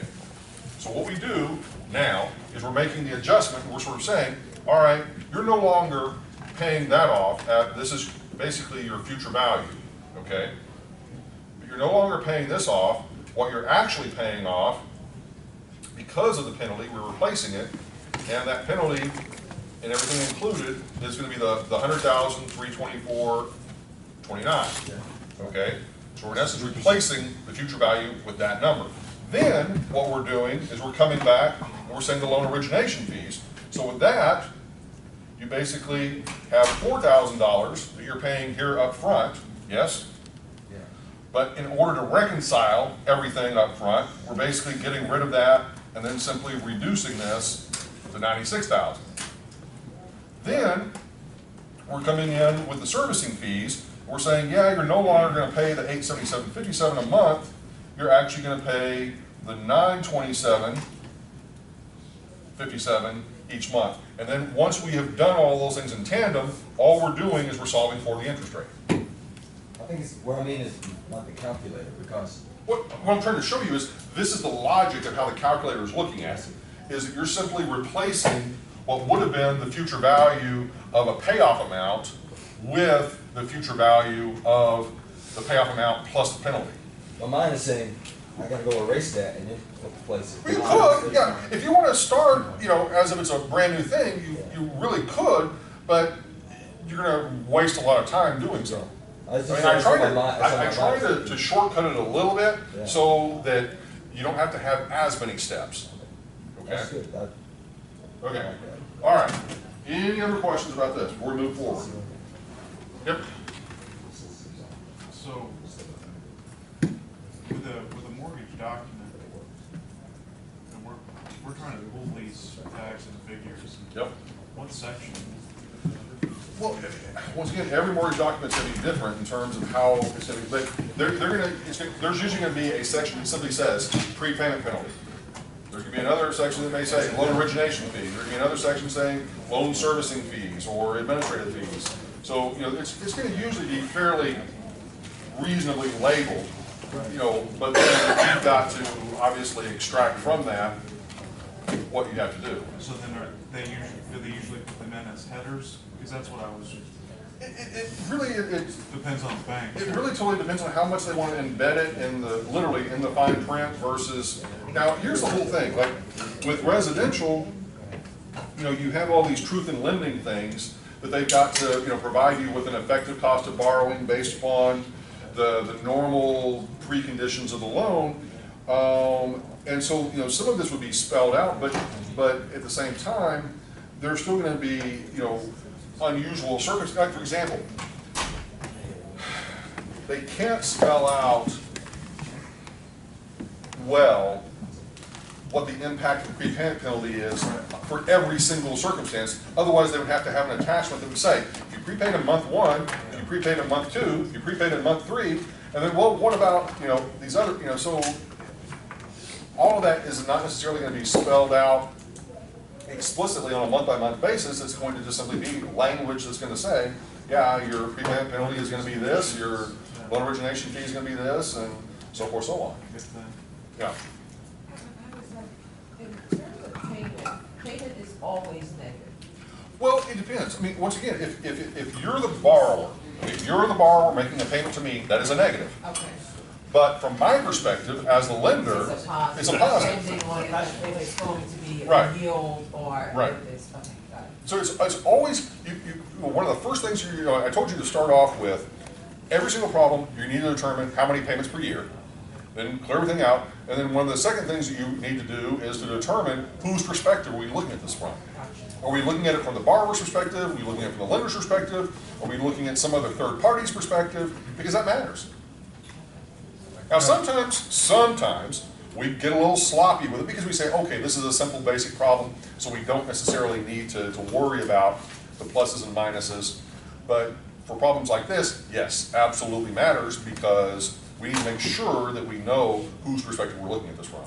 So is there like a certain pattern to the positive negative? Like if present value is negative, it's positive, then our payment is going to be negative. Not necessarily, because think about like the example I used in the last class session, that you could own a property that, okay, you have paid money up front for the property, that's cash out of pocket. But yet the money that the payment could be rent money that you're receiving, which would be a positive, but what if you don't have any tenants? It could all be negative because you're paying property taxes, insurance, maintenance, and other holding costs with no revenue to offset it. So that's why every single situation, you've got to internalize and process, whose perspective it is, but also should it be, revenue that we're receiving, or is it an expense? You might be making payments, and you might have also purchased the property, so your present value could be negative, and your payments could be negative. Correct. Okay. Other questions? All right.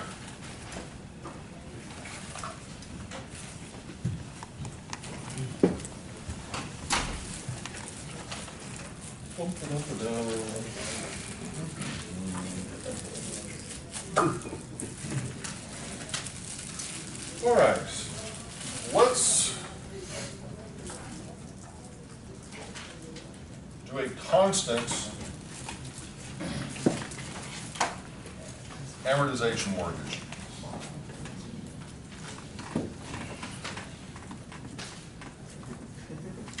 I mentioned this one last week, we didn't get around to it. But this was kind of, and they still exist, they're not very popular. This was kind of like the the middle ground loan, if you will, between the interest-only loan and what we have now of the constant payment mortgage. The constant amortization mortgage, and this is going to be much more evident once again this afternoon when we start doing some of this with spreadsheets, and you'll begin to pick up on it that much more, is with a constant amortization mortgage, the amount of principal, this is key, the amount of principal, not the payment amount, but the amount of principal is constant over the loan in terms of the amount that you're paying off. So we're going to work through a problem here to illustrate. Okay? So let's just say, once again, we have our good friend, the $100,000 loan, all right? Now, how many years, now we're not going to do 30 this time, we'll do something else, all right? So how many years are we going to have this loan? 20. All right. So we're going to have a $100,000 loan for 20 years. And it's going to be obviously monthly. All right. So here's the first step. And this is what many of you probably want to do initially because it's so simple. You're going to take that $100,000 and you're going to divide it by how many months? 20 times 12 is 240 months, yes?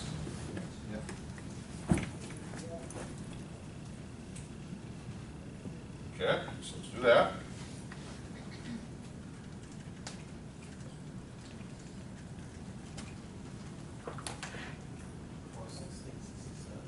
Yep.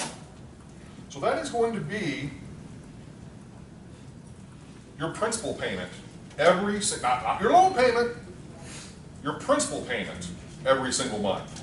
So what that means is your loan balance will be reducing by $416 each and every month. Does that make sense, conceptually? Okay? For this one, you only need a 4-function calculator. You don't need the financial calculator because it's just simple math, okay? All right, so $416 a month. Now, if you want to calculate the interest, and you want to figure out what your payment is for any particular month, let's just sort of start with the first one, the first month. So in month 1, you got $100,000 that you owe, yes? Okay, now we haven't told you, okay, what is the interest rate? Give me an interest rate, something other than 10%. 8.9. Okay. Let's go with a solid number because the math is going to be a little bit more obvious. 9%. All right, let's go 9%. Okay, 9%. Okay, so in this case, what you're going to do is you're going to take that 100,000 and you're going to multiply it by 9% divided by 12. And that is going to give us the interest for month 1. Does that make sense conceptually? Okay? So 0.09 divided by 12, oops, hello. 0.09 divided by 12 is 0.0075 times 100,000. So $750 is going to be your interest in that first month. Okay, yep. If you put it in the calculator as 100,000 times 0.09 divided by 12, what would have happened? Okay. The order of operations is to make sure that you don't screw anything up, and the way that I would tend to do it is to take the 0.09 divided by 12, then multiply it by the $100,000 just in case. Let me just double check. Okay. I just want to make sure that divided by 12. Okay. Yep. Order of operations. Okay. It works. Okay. So $750 a month, or not a month. $750 for the first month is your interest portion of the payment. Okay. Is everybody with me on this? Yes or no? Yeah. Okay, now the question is, how much is your total payment for the first month? Okay, so total payment, month 1, is going to be the $750 plus the $416.67.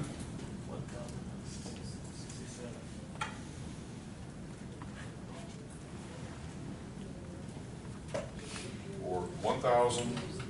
166.67. Okay, does everybody understand that? Yes or no? Does anybody have any difficulty with that calculation at all?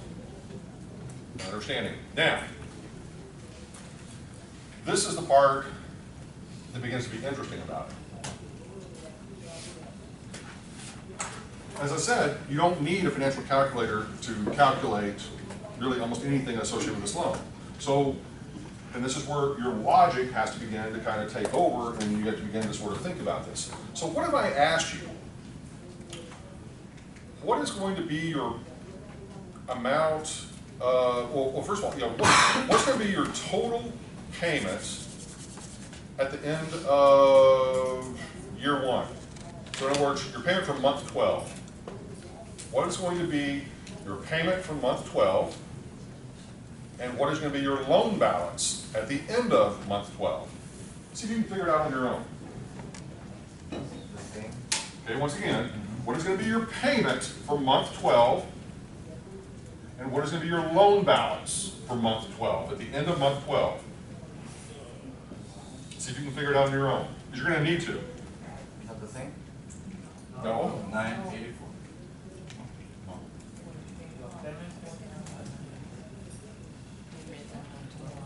This is all logic.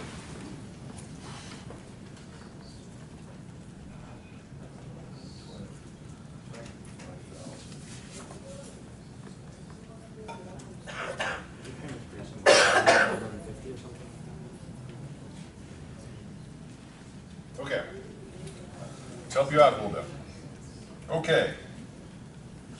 12 months times 416.67. Why can't you just Would be basically $5,000.04, correct? Everybody see that? So that would be, in essence, the amount of principal that we have paid off in the first year. Does that make sense, yes or no? Yes. So our loan balance is going to be taking the 100,000 minus the 5,004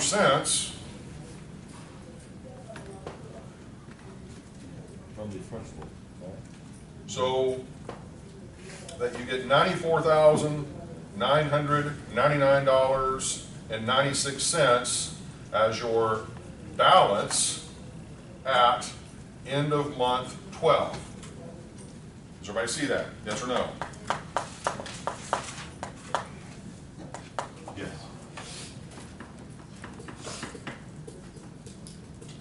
Okay. So that's how much we owe at the end of month 12. But, okay, so at this point, if that's the balance at the end of month 12, and I purposely trying to make this a little bit tricky, just to see if you're paying attention. That's your balance at the end of month 12. So what I asked for was, what is your payment for month 12? Okay? So what you've got to do is you've got to back up 1 month, okay, and basically add 416.67.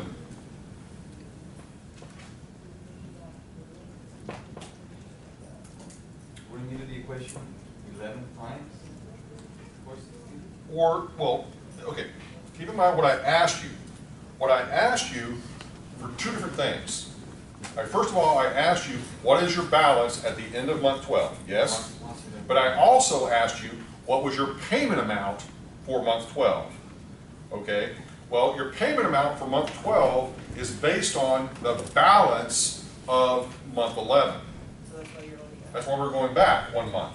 So what we're going to do is now, so this is the balance at end of month 11 that we're going to take, and we're going to multiply by 9% divided by 12.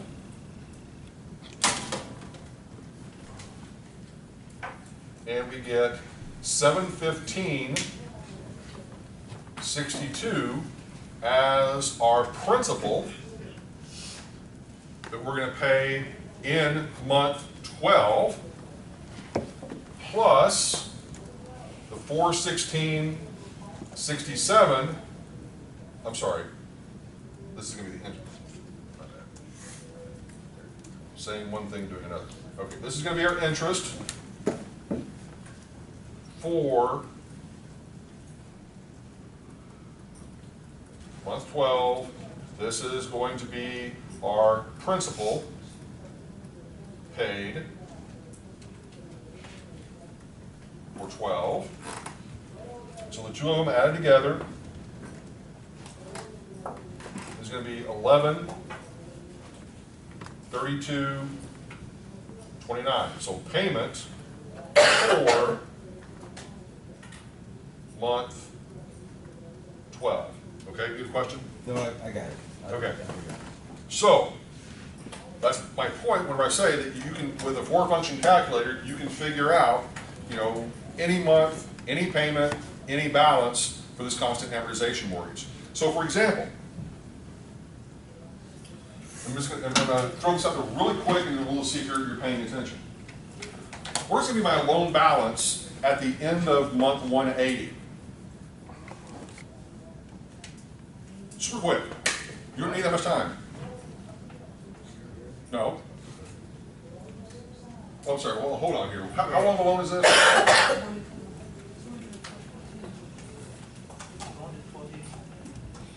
Oh, this is for 20 years. Okay, my bad. What is going to be your balance at the end of month 120? 50,000. Okay. I was thinking it was 30, so I was thinking, okay, it would be half. All right, but okay, it's a 20-year loan, so in other words, halfway through the loan, your balance is going to be half the balance. Because since it's a constant amortization mortgage, that makes it very easy for you to figure out what the balance is, because all you have left to do is to say, how many months or how far into the loan are we, and then that's how much we owe. So you know, halfway through the loan, or 10 years into the loan, you only owe half of what the original dollar amount was, which now means your balance is 50 grand. Yep. So constant amortization means it's not, the interest is not front loaded like it is in most. Well, it's still front loaded because, but it's just that you are choosing to have a constant payment of your principal. Because what you see happening here, the largest payment that you will ever make on a constant amortization mortgage is the first payment, $1166, whereas your payment for month 12 was $1132. So it's only going to go down over time, and what's going down is the interest piece is shrinking as you get farther and farther down the loan. Does that make sense? So like, for example, let's just do halfway through the loan, which would be 50,000. So what you're in essence sort of saying is that if we have 50,000 remaining on our balance, and you multiply that by the interest rate divided by 12,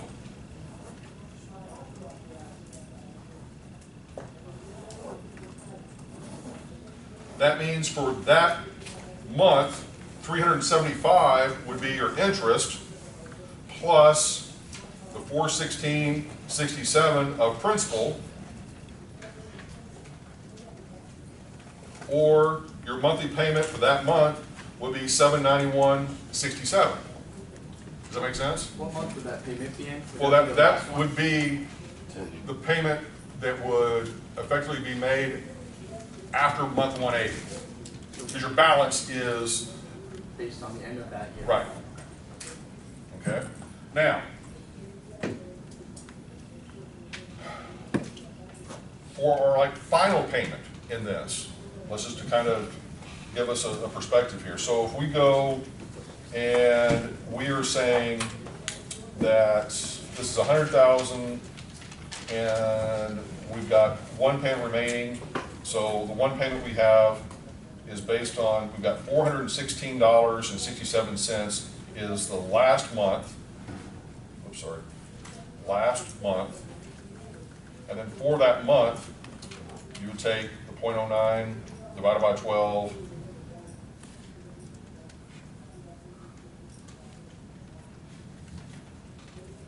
But you would only have $3.12 of interest. So basically that last month, $416.67 plus $3.13. So $419 and basically 80 cents rounded would be the final payment you make on the loan. Does that make sense? I've never seen a loan like this. Yeah, well, as I said, they're not used as much as what they used to. And part of the reason why is whenever you qualify people for loans, you want to qualify them and be able to, theoretically, give them the biggest loan possible, okay, based on whatever their income is. Well, this, you know, basically you're starting out with the biggest payment, so you would be qualifying them based upon that biggest payment, but, you know, from the borrower's perspective, they could be saying, whoa, this is not such a bad deal because, yeah, every month I get a little bit, you know, I pay a little bit less, you know, not such a bad deal. You can get loan like this. It's not that they don't exist, it's just they're not popular. They, you know, I mean, Borrowers or lenders? well, it's just a loan product that, to a certain extent, if you apply just pure logic to it, from a borrower or lender's perspective, it doesn't make a whole lot of sense simply because you as the borrower and the lender want to make as big of a loan as you can possibly make. This loan doesn't allow you to do that because your highest payment is your first payment. Does that make sense? Okay. Now, having just said what I just said, you can take a fixed rate mortgage, a normal mortgage, and make it this by basically making extra principal payments each month to effectively convert it into this. Okay? Does that make sense? But it would make your.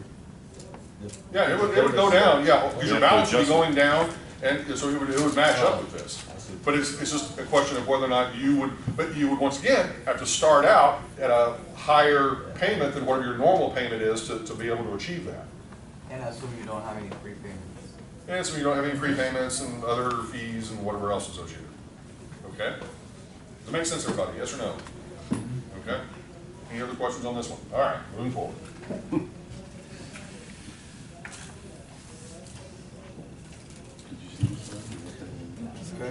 Ooh, all right, reverse mortgages.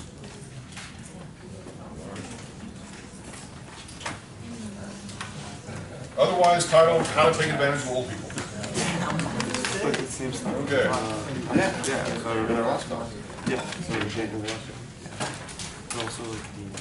All right.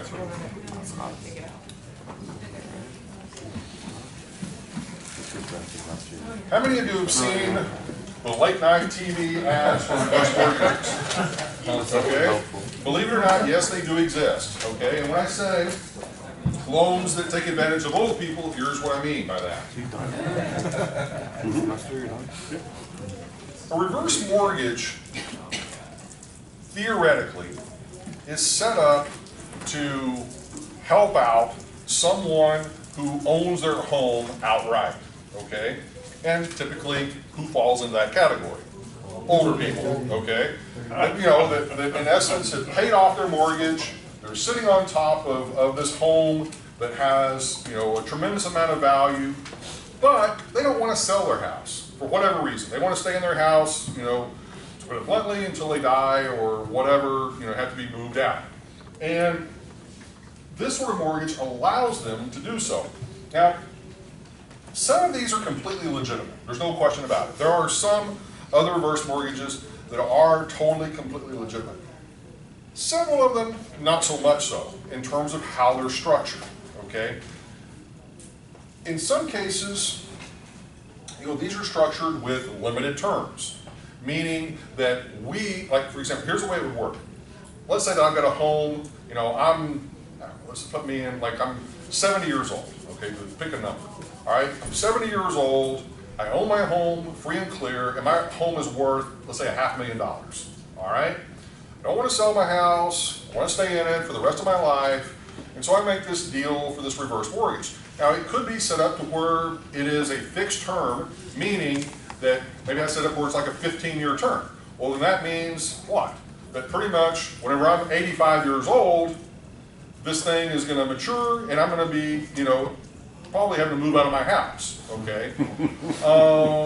But they can also be set up to where it's based upon the life of the person living there. They're given a life estate to be able to stay there until they die, you know? So that could be 5 years, could be 20 years, could be, you know, whatever, okay?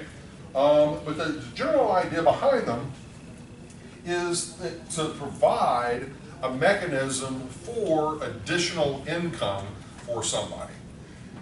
Many of them are set up to where they're going to make you that first payment at the beginning of the year, kind of to, and they could be set up on a monthly basis, but many of them are set up to where that you're going to get that kind of a lump sum payment at the beginning of the year, and then be able to then allocate that as you need it over the course of the year. Others are set up on a monthly basis, but it's the reverse in the sense that you're being paid as the homeowner, okay? Now, normally, because these are being paid at the beginning of the month or beginning of the year, that necessitates them being set up on the calculator or in Excel as this whole beginning of the period thing. You remember, I think last week, especially in the afternoon class, we talked a little bit about this whole thing of the beginning of the period or beginning of the year. Well, for those of you that, well, I think all of you are in there except for well, a couple of people aren't, but let's go ahead and we'll explain it real quick. So, just to make sure that everybody's clear about how we're talking about in terms of payments being made or received at the beginning or end of the period, we'll kind of keep this relatively simple as an explanation. So, we could have a situation, in the normal situation, let's say $1,000 a year for 5 years, and that's going to be income to you, okay? This is, you know, sort of how we approach most everything in terms of real estate. We're assuming all of that income comes to us at the end of the period or end of the year, okay? Does that make sense? Remember, the reason we talked about that is that with real estate, we typically have to, while we may get paid at the beginning of the month or beginning of the year, whatever it might be, we have to subtract out operating expenses. We have to subtract out, you know, property taxes, maintenance fees, salaries, whatever else associated with that property. And so we don't realize the income in most instances until the end of the month or end of the year whenever we do all of our accounting and kind of reconcile everything. Now, with reverse mortgages, basically the assumption that you're making, instead of receiving this income at the end of the period, you're making the assumption that you move everything forward one period, whether it's 1 month or 1 year. Does that make sense? You're still receiving $5,000, but you're receiving that money a full period sooner, whether these are 5 years or 5 months. So for example, if it was 5 months, you're receiving that first $1,000 immediately today, the next one a month from now, the next one a month from there, and so forth, so on, and your last payment would be made here at the beginning of month 4. If it was annual, same thing. We'd be getting the first payment today, the second payment at the beginning of year 2, which is the end of year 1. Does that make sense? Okay, now, how do we achieve all of this on the calculator? So let's just sort of set this one up just to kind of illustrate. So let's go with yearly. So 1 payment per year. Clear everything out. All right, and we're simply going to put in $1,000 as a payment amount. We're going to leave it positive for the moment. It's going to be over 5 years. Okay. Now we do need to establish some sort of an interest rate. Let's just go with 10% as the interest rate on this. And we're going to solve for present value. How much is it worth to us today? So under normal circumstances, let's just see what this is gonna give us. You don't need 5 shift to end up with 1 payment a year. You don't have to. Just making sure. You can just put 5 in because it's set up for 1 payment per year. Okay? And it's section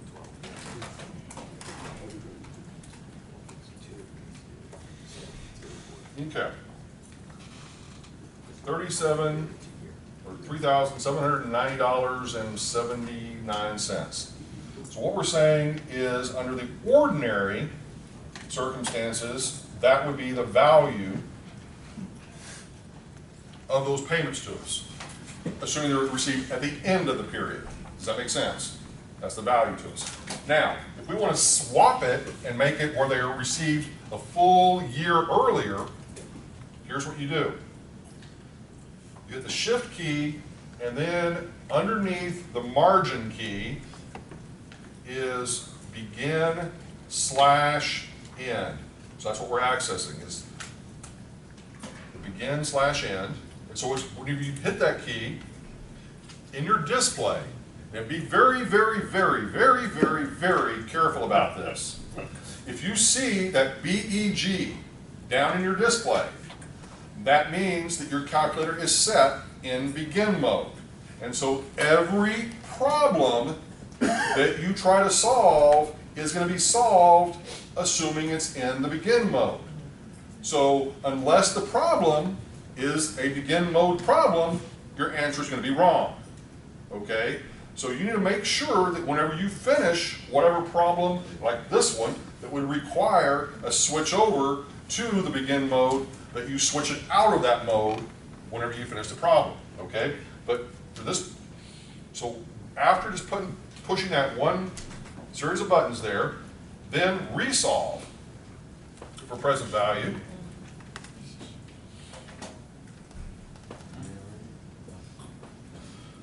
So basically, what's being said is by moving those payments forward a full year, getting our money a full year sooner in terms of $1,000, a full year sooner, that increases the value of this investment to us from $3,700 to $4,100, so about $400 roughly. Okay, does that make sense? So all that's doing is just simply saying, putting it simply, we want our money quicker. If we get our money quicker, it's worth more to us because, in essence, we're getting it that much quicker. Okay, now, so the first calculation that we did, the 3790, was the normal thing. We're waiting a year to receive our first payment, whereas with begin mode, the first payment is occurring instantly. Okay? Everybody cool with that? Yes? Now, to switch everything back and to remove the begin end mode out of your display, just simply hit the shift and then begin end. Yeah? Very seldom, every so often you get people who do that, and then of course it screws up everything, but try your best to not make that mistake, please. Okay? All right. Moving forward. We're mostly going to be on the end of it. We're almost, 90% of questions that you're going to have, probably 99% are pretty much going to be in mode. So it's only going to be a couple of unique problems that are going to be in that sort of begin mode. All right. Is it usually going to be a reverse mortgage? Well, or that I make some sort of explicit statement that we're going to recognize your payments or like lease payments at the beginning of the month because you have no expenses and so forth that you have to reconcile so you can realize them a full month sooner or something like that. Okay. So let's look at this reverse mortgage thing here for a second. Let's just scroll down. I don't want to confuse this. All right. So let's just say we're set up on 1 payment per year. And we have $500,000. Okay. And this is going to be our reverse mortgage. Now, I think the best way to articulate this. So what you're doing is you're basically going to say that $500,000 is the most that the lender is going to allow you to accumulate as your balance. So in essence, this $500,000 is going to be future value. Okay? And we're going to come back to the begin mode here in a second. Okay? But right now, we're just going to put it in its future value. Now, the lender is going to discount this by some amount. And so we're going to say 10% is the interest rate. And this is going to be done, let's say, over 15 years. And we're going to solve for the payment amount. Now, when we do that, this is going to make the assumption the payment occurs, our first payment occurs when? At the end of the first year. We don't want to wait that long for our money, okay? So in order to make it where it is in the begin mode, we're going to go ahead and pop it over in the begin mode here. That means we get our money, our first check today. Does that make sense, everybody? Okay, so let's do this real quick.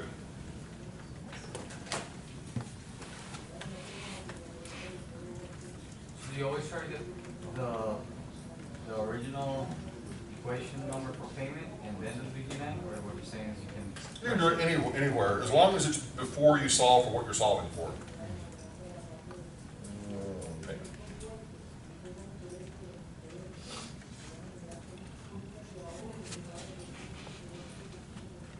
So what this is saying is for that $500,000 house, okay, you're going to get 15 annual payments of $14,306. Now, let's do some simple math here for a second. 14,306.26 times, in this case, it's only 15 years and 15 payments, correct?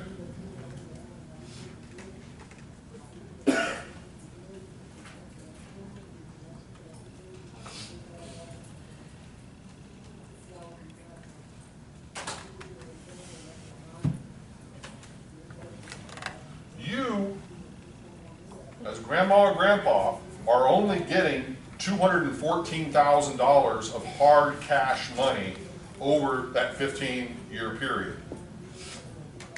You sort of begin to see what I'm saying about in terms of taking advantage of old people, that in essence all you're really doing is you're discounting an asset that's there.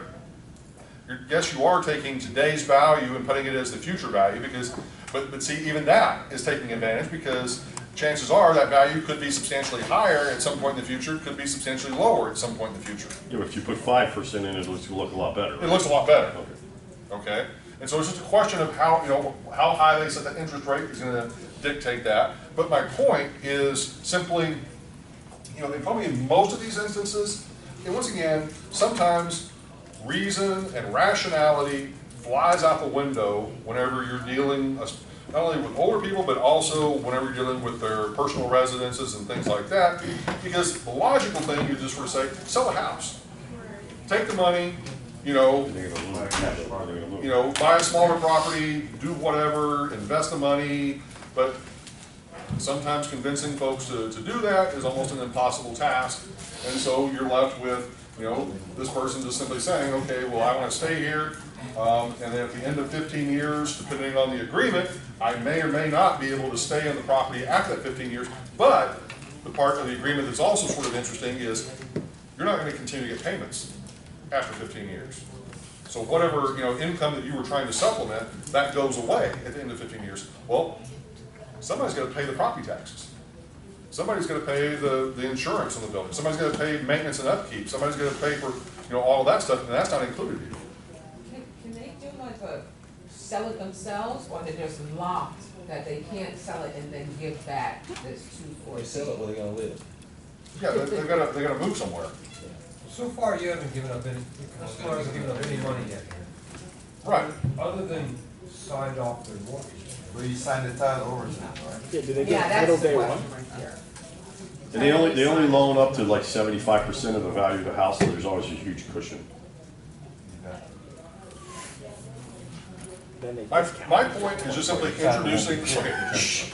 My point is just simply introducing, here is a product. By no means am I endorsing this product. I'm simply saying, here is a product that is available, has been made available, is currently on offer by a variety of lenders, usually on late night TV, and, you know, it's out there. Huge profits in these loans. Well, of course there are. But the thing is, it's, in my mind, as I said, looking at it from a purely rational point of view, you would never do this, okay? But as I said, you have to sometimes throw that out the window for people who live somewhere forever. They have no other means of income, no other, options available to them, and they're sort of pushed into the corner of saying, hey, if you want to continue living in your house for the next 10, 15 years, well, this is what we're going to work out as an arrangement for you. Okay? Question, comment back over there? Nope? Okay, yep. Is there any reason for one of these loans to go into a foreclosure now, right? No. Because they all actually have the property back, get the property on the line, like Yeah. die or And it's not, here's the other thing, it's not necessarily a bank that is doing this mortgage. It's, in many cases, some sort of an investment group or entity that has established themselves to engage in these. because once they take the property, they know what to do with it. Right. That's awful. Yes. Okay. Yeah, You question? can just sit around and come up with these instruments. Yes. No, you asked a very legitimate question. You said, do people just sit around and come up with these kinds of instruments? And the simple answer is yes. That is what financial engineers do.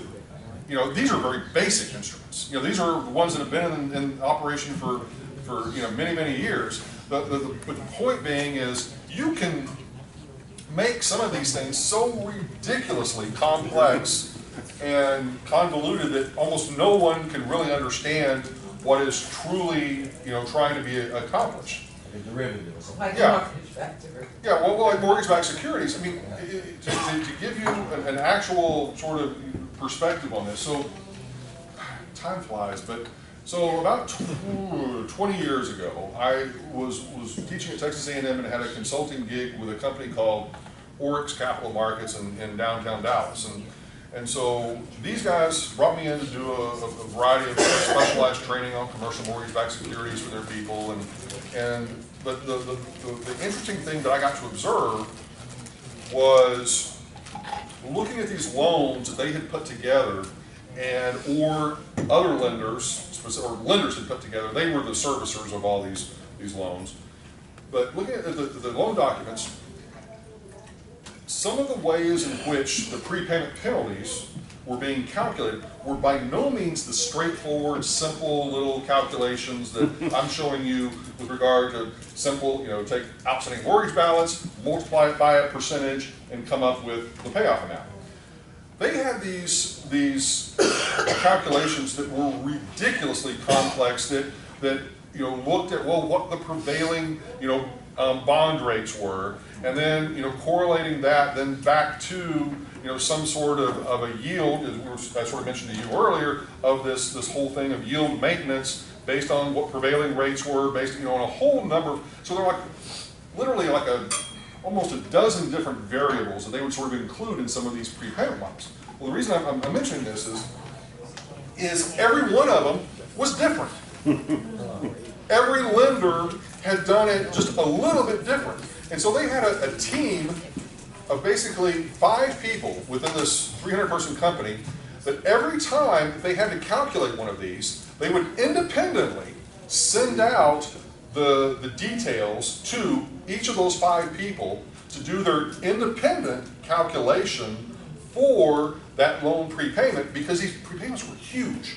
We're talking millions upon millions of dollars, and so your assumption versus your assumption versus your assumption versus your assumption, based upon the reading of the text could be different, okay? Because they were so complex. And so what they would do then would all, after everybody's done their independent calculation, it'd all come together, basically at a table and look, and if all 5 people were, you know, basically in alignment, okay, we're done, we'll sign off on it and, you know, collect the fee. But then, you know, if there was at least one person that didn't quite get the same number, they would go through and then try to reconcile. Okay, what did you not consider? What did you consider? What did, you know, and ultimately, you know, try to come up with this. And if you've got, and this is the telling point. If someone on that team consistently more than 2 or 3 times was not getting the same number, as they were gone. They were fired. Pure and simple.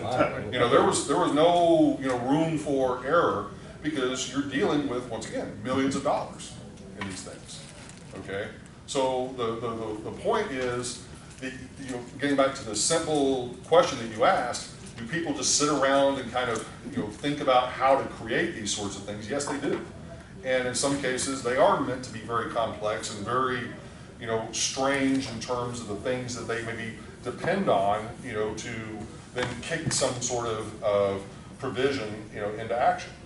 Then they turn around and present it to people who like buy Kirby vacuums, I mean, you know, like people who are vulnerable to that kind of. Well, yeah, I mean, it's a sort of thing that, once again, it gets back to the whole buyer beware. You make the assumption that if you're making somebody a $100 million loan, they know what they're doing. Or their team knows what they're doing to be able to analyze that and analyze it correctly. Not homework. Okay? All right, moving forward.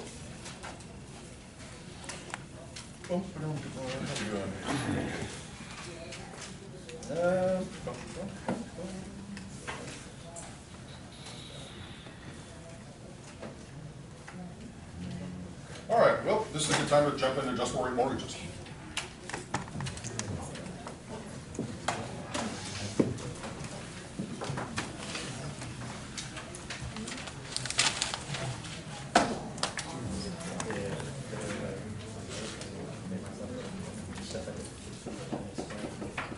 Okay, adjustable rate mortgages, variable rate mortgages, basically the same thing. This is where the interest rate on the loan changes over time. Now, anybody want to take a stab as to roughly when adjustable rate mortgages began to pop out in the market? No. What do you? I don't know, I think it was about 2001 or 2. No, believe it or not, much further back. Well, that's when I saw it. The 70s. Yeah, the 1970s was when adjustable rate mortgages began to sort of, or kind of were created, if you will. And part of the reason why that it took that long, if you will, is, once again, think about the timeline that I sort of talked about. Okay, you had like the 1800s with these, you know, interest-only mortgages, the early 1900s with maybe the constant amortization mortgages. Then from like the 1920s to the 1970s, you had the traditional constant payment mortgage. And then from the 1970s to now, adjustable rate mortgages, okay? But you still have all those other mortgage products. It's just that the current, or one of the current prevailing ones, is adjustable rate mortgages. Well, why did it take that long to get to adjustable rate mortgages? Part of it, technology.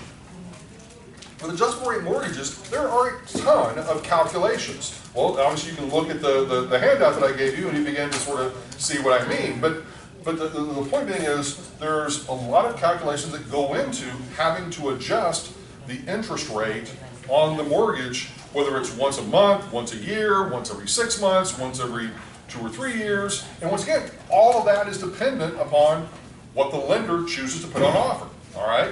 So you could have, like, one of my very first home mortgage back in the late 80s, early 90s, it changed every single month. Okay? So one month, you know, it might be, let's say, $1,000 a month. The next month, $1,100. The next month, $850. The next month, $1,200. You know, depending on what was happening at that particular point in time, you know, and how volatile interest rates were.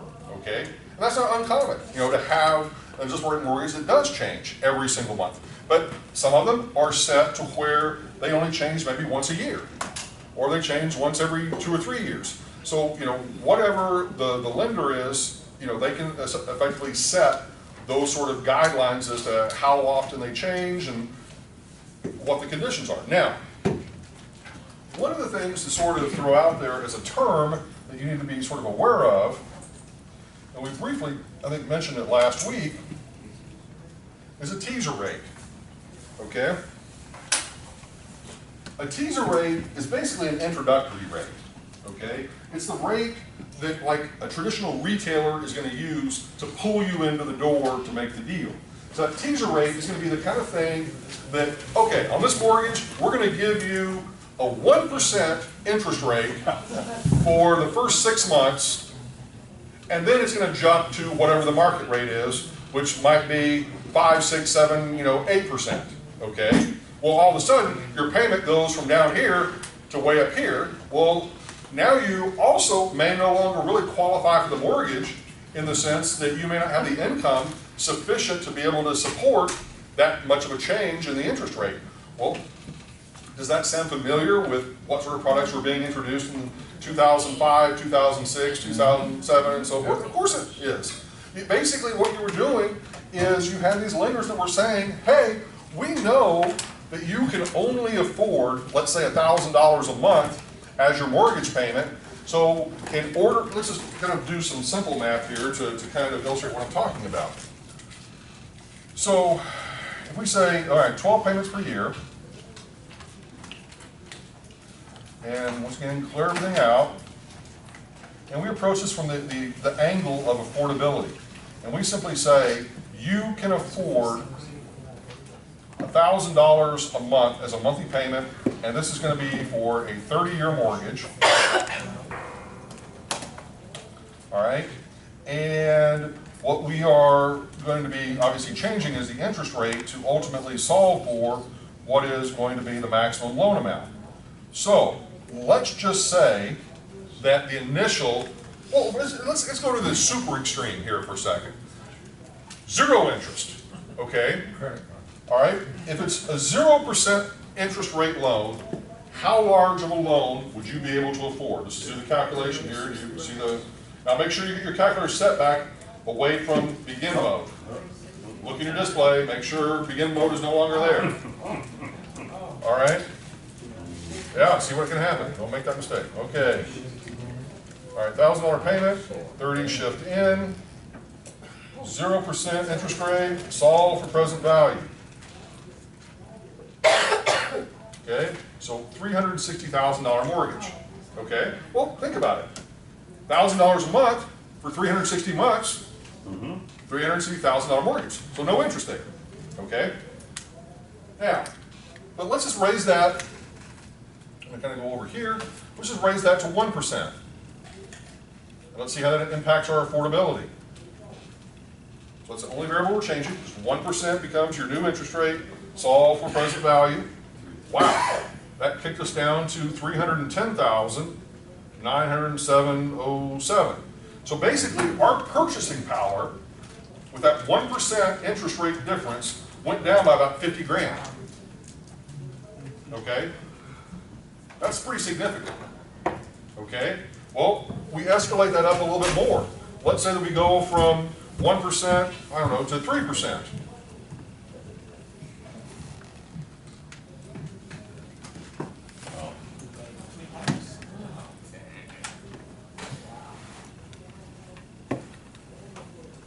All right, so now we've decreased our purchasing power by more than maybe $120-something thousand, okay?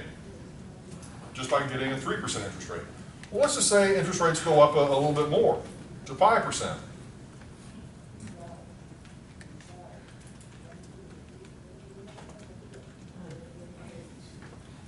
$186, $281, $62. Okay? Now let's go up to, we're going by 2% increments, so let's just go, keep it going, go to 7%. This is happening now. Yep. You're gonna start to owe them money.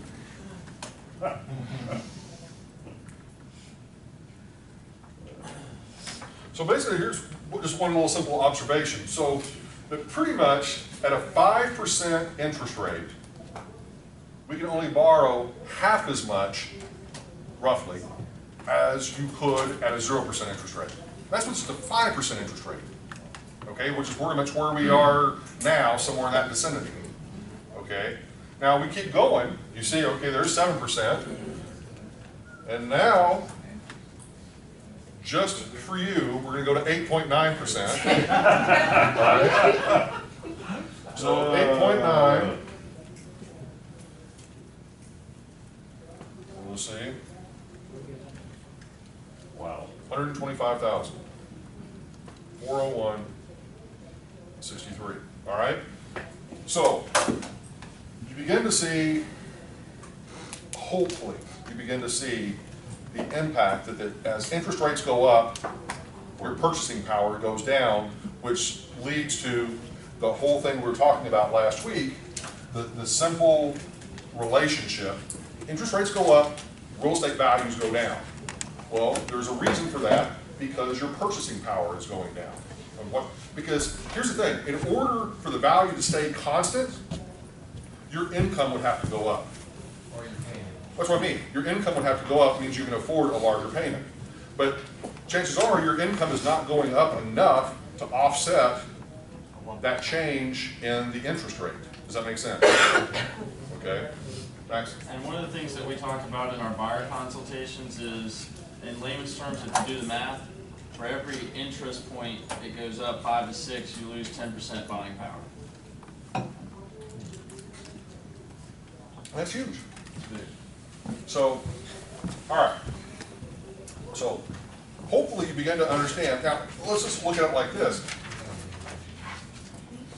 You know, if you have that introductory rate, you're thinking, woohoo, I can afford a $360,000 house.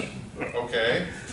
Is what you're thinking with that introductory teaser rate, you know, of 0% for the first, 6 months or whatever it is they throw it out there. And then 6 months later, they say, oh, it's going to go up to the market rate, and the market rate is maybe 5%. So all of a sudden, what's going to happen? Your payment's going to go way up. Your payment's going to go way up if you originally borrowed the $360,000. You follow what I'm saying? So just to kind of run the math. So if we do this, we keep the $360,000, and the interest rate goes up to 5% for 30 years, that monthly payment that was at $1,000 a month is now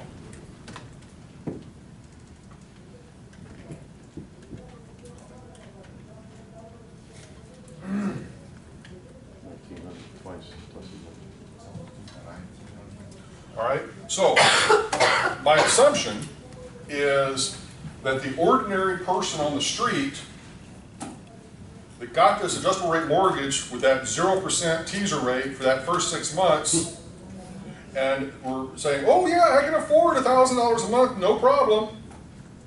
6 months later, I doubt they're going to be able to afford doubling their monthly payment from $1,000 to $1,900. Does that make sense? That's only from the 5%. I'm sorry? I said that's only 5%, which is what we're right. Okay. Now, usually they weren't giving away 0% interest, but they were giving away 1% or 2% as the introductory rate for 6 months or a year or whatever it might be, and then it jumps up. But see, here's the thing, and this is the part that's kind of a wacky part of the business, is when they were doing this, they were qualifying people based upon that teaser rate, not the eventual rate that they're going to be paying. That's just, there's nothing about that that makes sense, other than these are people who are mortgage brokers who are earning their fees off of how many loans they can make, and then ultimately selling them off or giving them away to whoever for processing and approval, or part of some hybrid government-ish sponsored program, whatever it might be, but ultimately at the end of the day doesn't make economic sense to give someone a loan and then knowing that 6 months or a year from now their payment's going to go through the roof and they're not gonna be able to afford that, and so then you're gonna be forced into foreclosing on that property, and you may or may not be able to get out of that property what was put in, because in many cases, not only did they give them that low interest rate, but they also may have said, oh, you have no down payment, or very little of a down payment, you know.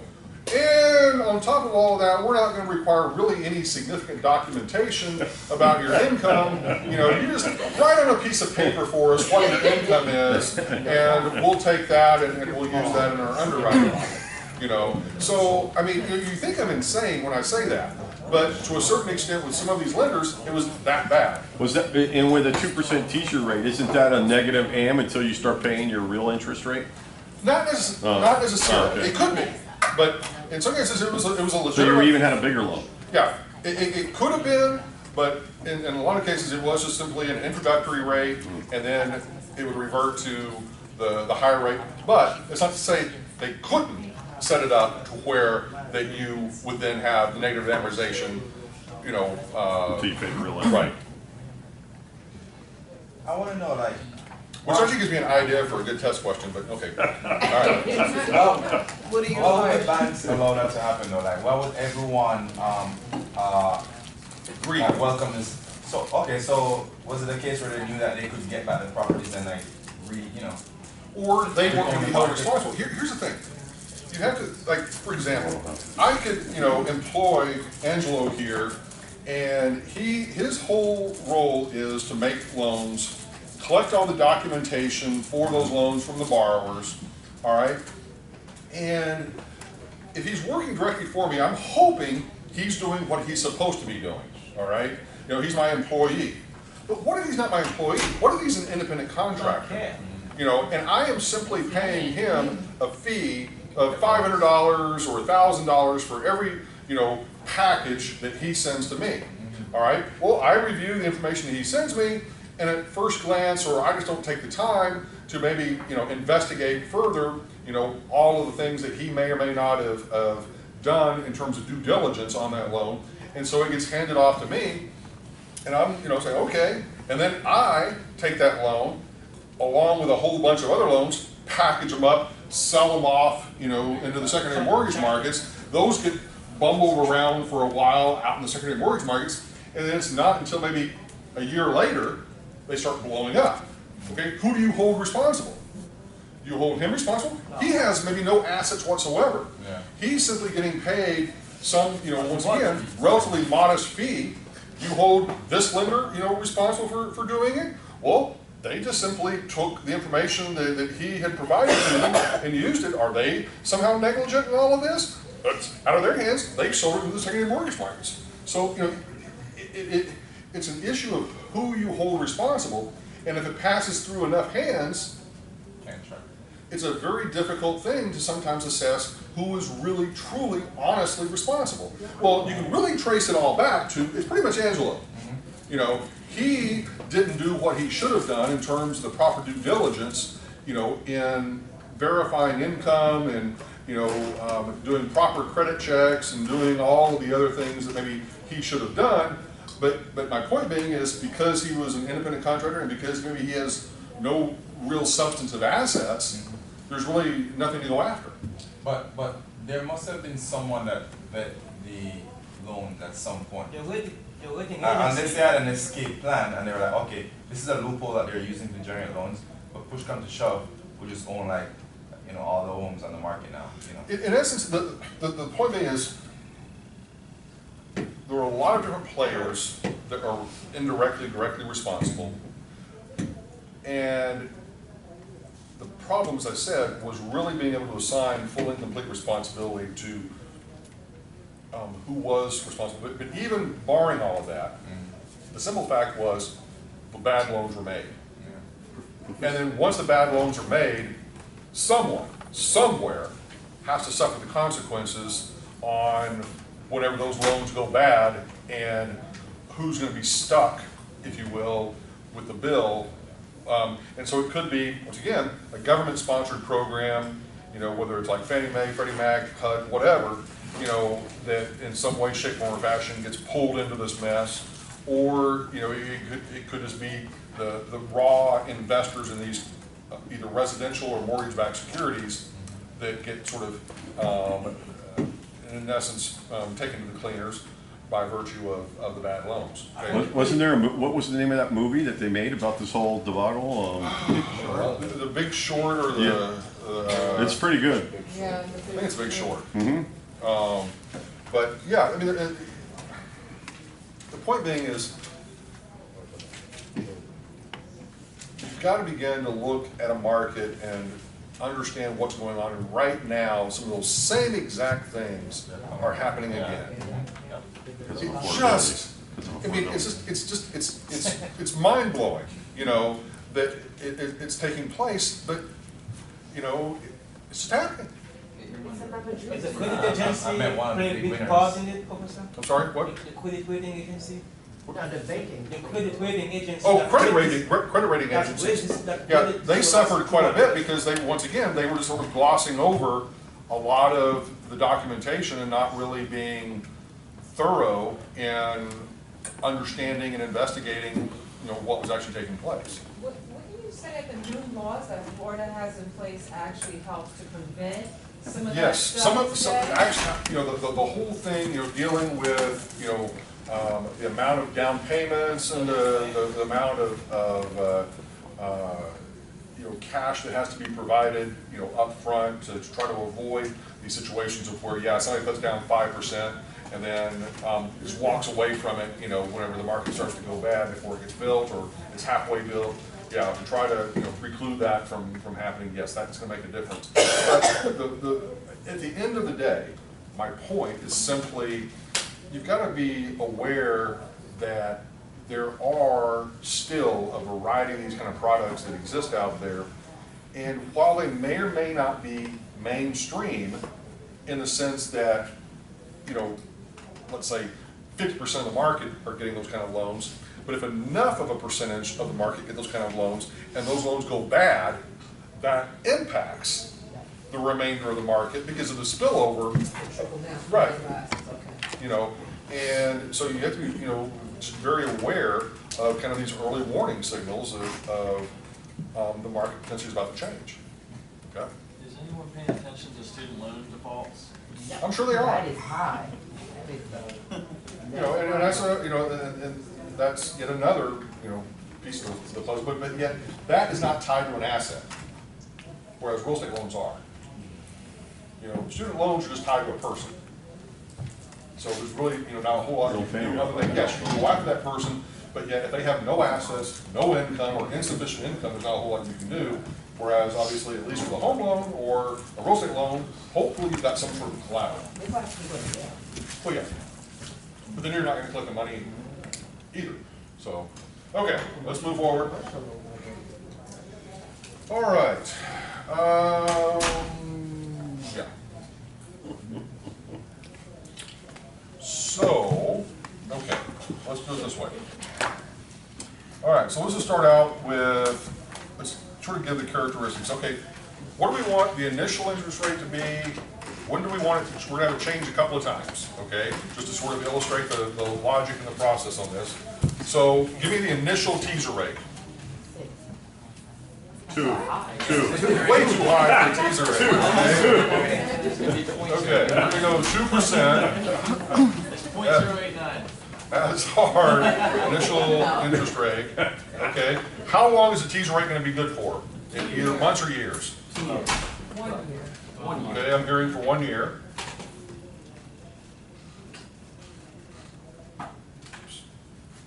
Okay, then what interest rate is it going to go up to? 4%? For years 2 through what? 5. Okay. There's a 5, an S, okay. All right, and then it's going to jump to what? 7. Okay. It's going to go to 7. For years, basically 6 to the end of the loan. Okay? Does that Make sense, everybody? All right. Now, all right. Do we want to do it monthly? We're gonna do it both ways. But you want to start with annual? We'll start with annual. It's simpler. Okay. So 1 payment per year.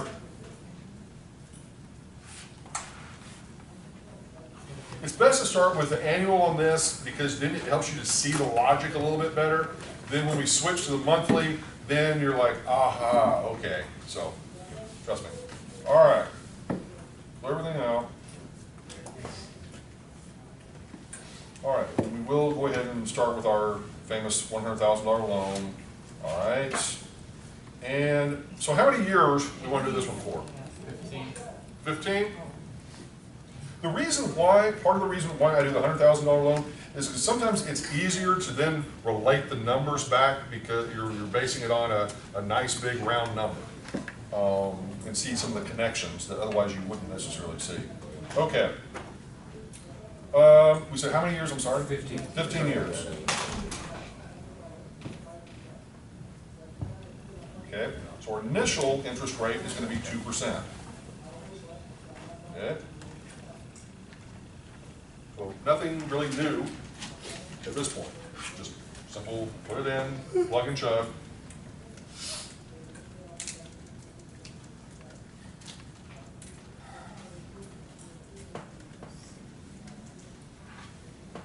Okay, it's an annual loan, so an annual payment of $77.82.55. Okay, everybody good?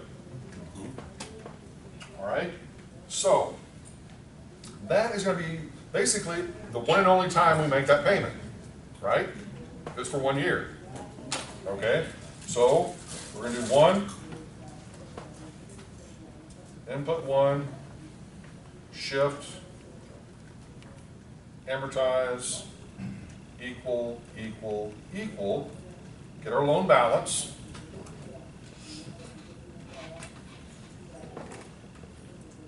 Of $94,217.45. Okay, everybody good? Okay, now this is where things start to get interesting. All right. Here is the way you need to think about this. There's a logic to this, and the logic is that every time you change the interest rate, treat it as if it is a brand new loan, okay? Treat it as, every time the interest rate changes, treat it as if it's a brand new loan. But a brand new loan with a brand new interest rate and a term that has changed as well, okay? All I'm saying is just you're treating it as a brand new loan, all right? So in this case, our brand new loan, clearing everything out, is going to be $94,217.45. That's going to be our new loan amount. Yes? Everybody? Yes? Yes? Yes. Bopping heads. Yes. Okay. What is our term going to be? 14. Because we have paid off 1 year. Okay? And what is our new interest rate? 4. 4.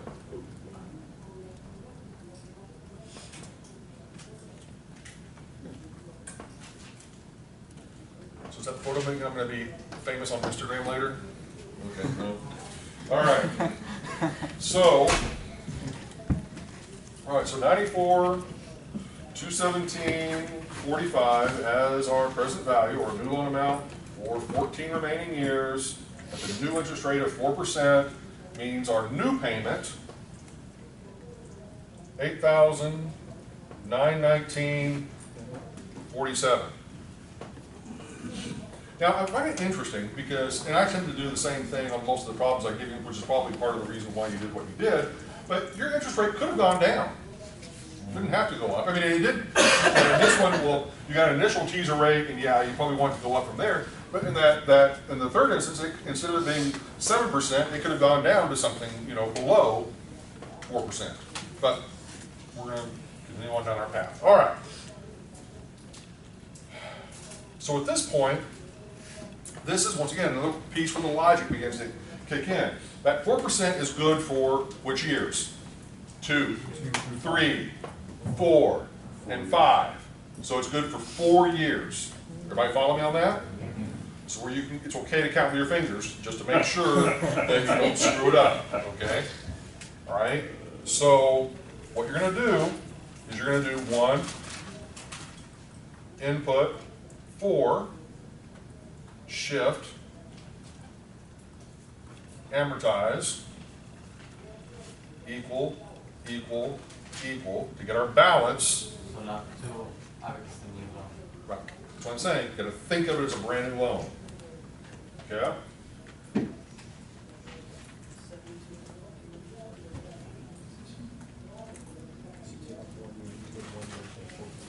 So 72,344, yeah, 89 rounded. Okay? Everybody good?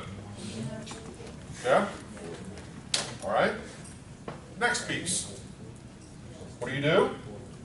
Treat that as a new loan. So clear all. Okay, our new loan amount, 72,344.89. Now what's our new term? 10. Because we had the first one for 1 year, with the next one for 4 years, so now we have 10 years remaining. You said end of loan. Well, we ultimately said 15. So 15 is the length of the loan. What I said was 7% would be good from year 6 until whenever the end of the loan would be. Correct. Okay? 10 years, and the interest rate is going to be 7%. Okay, so we're going to get the payment.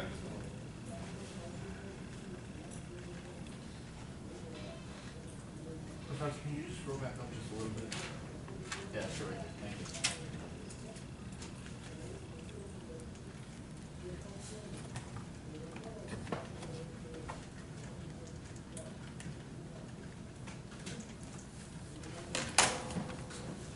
Okay, so the payment I get here, 10,328. Okay, and that would be then for the remainder of the loan. Okay, so far so good, but we're not done. Okay, now what we've got to do. Okay, I'm going to write that down there for a second. I want to know, and I'm going to ask you, what is my effective cost of borrowing on this loan? What is the lender's yield on this loan? Well, all of that's going to be determined by basically the changing of the interest rates for each of those periods. So in other words, here's what I'm saying. We have a range of interest rates from 2% on the low end to 7% on the high end. Yes? Okay, so our effective cost of borrowing, or the lender's yield, over that 15-year period is going to be something between 2% and 7%. Right there, you can narrow down your answer, so if you're outside those boundaries, you know you're wrong, okay? So if I ask now to be able to calculate the lender's yield, how do you think you might go about it? So discount. Cash flow. You're going to do it as a cash flow. You're going to look at it from the lender's perspective as a cash flow. For each annual payment. For each annual payment, okay? So here's the way that you can do it. Okay, clear everything out. Okay, now, their initial cash outflow as the lender is $100,000, yes? Okay, so we're going to make that a negative number, since it's a cash outflow. Okay.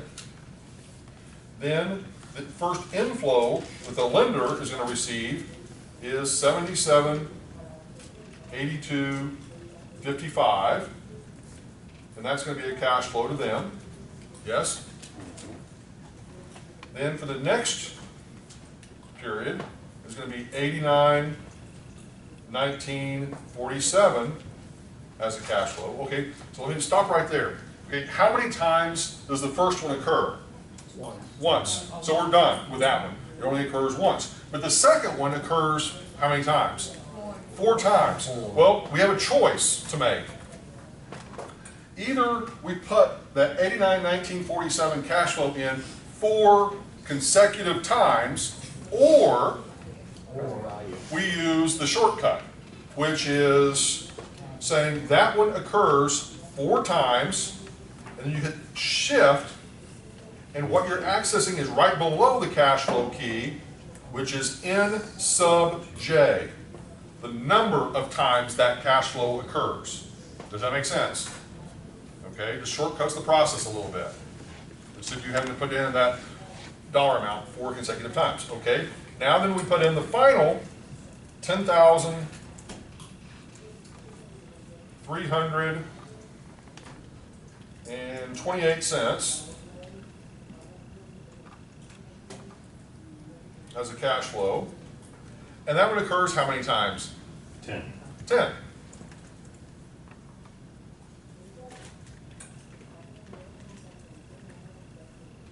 Okay? And then from there, super simple. Solve for internal rate of return. You're done.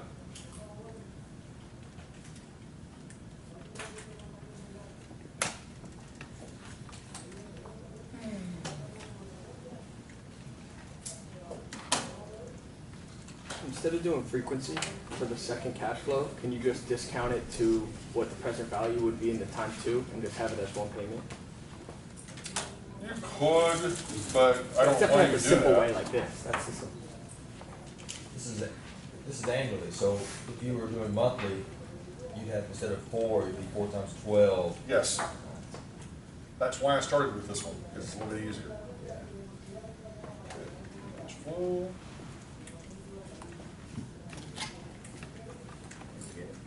All right, so I get 4.979%. Okay, everybody get it? Or pretty close? Okay. All right. That's the yield. That would be the lender's yield or our effective cost of borrowing for that loan. Now, as you can imagine, we can make that a little bit more complicated. Just think about it. To that, we can do what? We can add in loan origination fees, prepayment penalties, processing fees. Are you getting excited yet? Okay, so, all right, so are we good with this? Does that make sense to everybody? Yes or no? Now, to get at, if we were doing this on a monthly basis, all we're really going to be doing is, yeah, we're going to be changing it to 12 periods per year. Our payment is going to be smaller, and you know, instead of 1 input 1, it would be 1 input 12, and so forth, so on. But the process is basically going to be the same.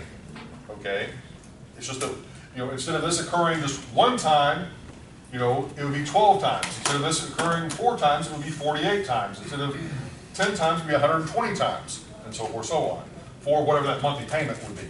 Okay, does that make sense? It's the same process. Okay, I'm saying if we were to do the same exact problem but do it on a monthly basis, I'm just trying to help you sort of think through it. We're going to do it, but I'm trying to get you to think through it. Is basically all you'd be doing is you'd have a monthly payment instead of an annual payment, and then so that monthly payment would be 12 times. This one would be 48 times. This one would be 120 times. Okay, does that make sense? For whatever that monthly payment is. Okay? Now, what I want you to do is to set that up right now. Set up the monthly one on your own. So, do basically the whole same thing, just, Yep, but same process, but do it on a monthly basis. I want to see if you can do it on your own. Okay? I'll walk you through it, but I want you to start it on your own. And I'll even let you have help from your neighbors on this one. Okay? So if you want to get a little help, go for it.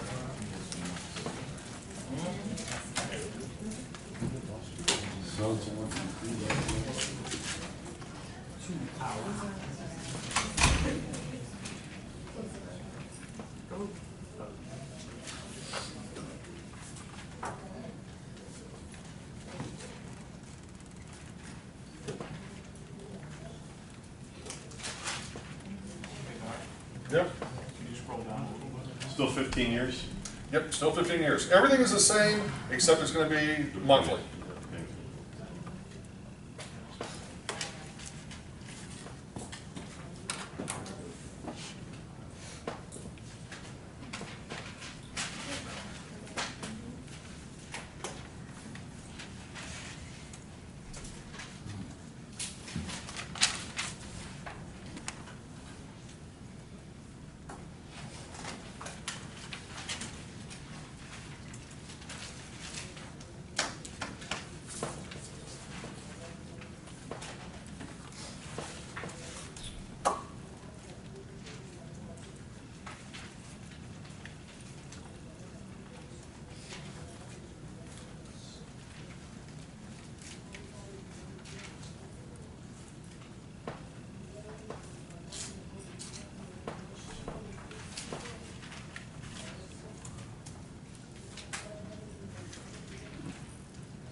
Second part of the input,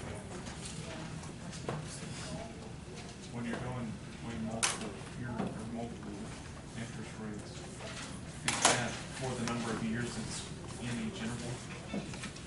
Yes.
I'm sorry?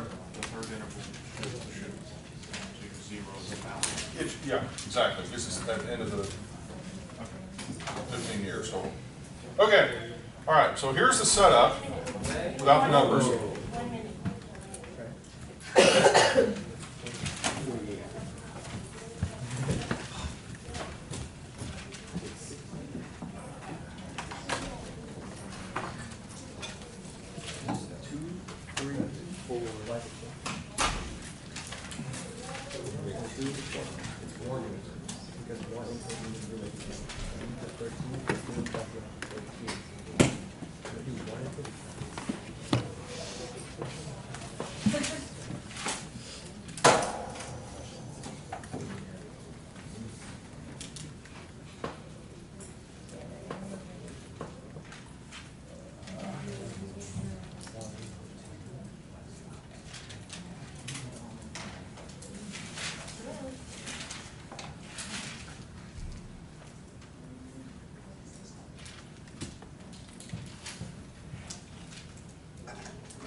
Okay, let's work through this. All right, so once again, this is nothing but changing it from 1 payment per year to 12 payments per year, so it's monthly. All right, so you have the same general setup as the other one, except with this one, you start with 12 payments per year, okay? But your loan amount, your interest rate, and your term are the same, except now instead of 15 years, it's 180 months, okay? So, let's go ahead and start with that. So $100,000, 2% interest rate for 15 years will be a monthly payment of $643.51. Okay? Then to get the balance at the end of the first year or the first 12 months, we simply do the 1 input 12, shift, amortize equal, equal, equal.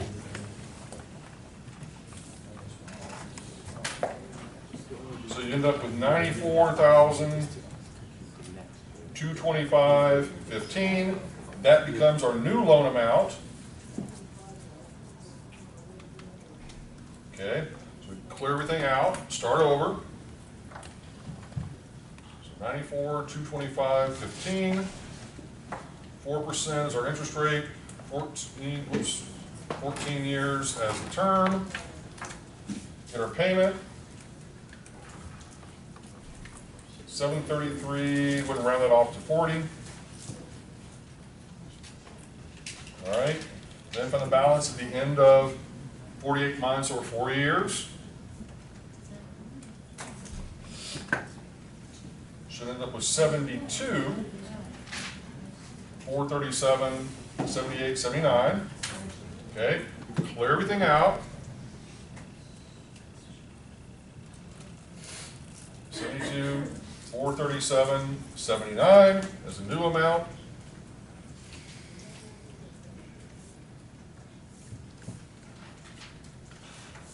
At 7%, 10 years, get our payment, 841.06. So that, actually we don't even need to do this last step, but 1 input 120, shift, amortize, equal, equal, equal.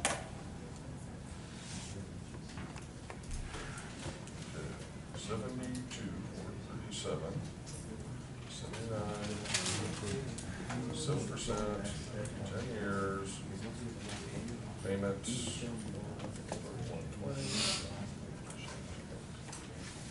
120. And we should end up with a balance of 0. Okay. All right. So everybody get the left-hand side of this. Okay. Now the right-hand side. Okay. Same setup as the previous one, except, as I said, now instead of it happening once a year, it happens 12 times a year. So this first one is going to be 643.51 for 12 months. Then 733.40 for 48 months. and then 841.06 for the remaining 10 years or 120 months. Okay, so now it's a matter of popping that in real quick.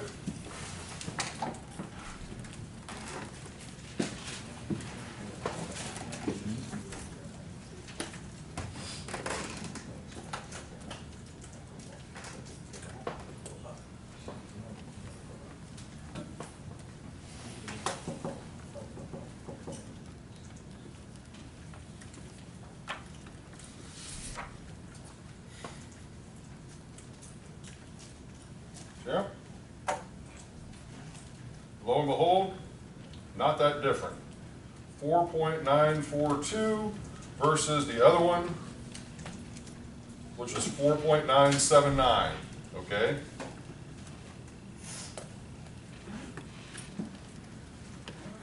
Okay.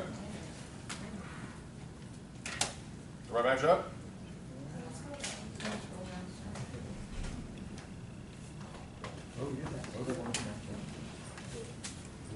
We didn't actually, just so that you know, we didn't actually have to do this last little piece. Okay, we could have left that off because it just simply, but one reason to do it is so you can sort of check yourself and make sure the balance does end up being zero, okay, with that. Theoretically, you could even skip the one input 120, right? That's what I'm saying, all of that.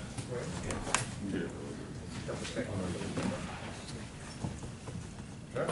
I have those numbers, but I get 27.86. You get what? 27.86. You know why?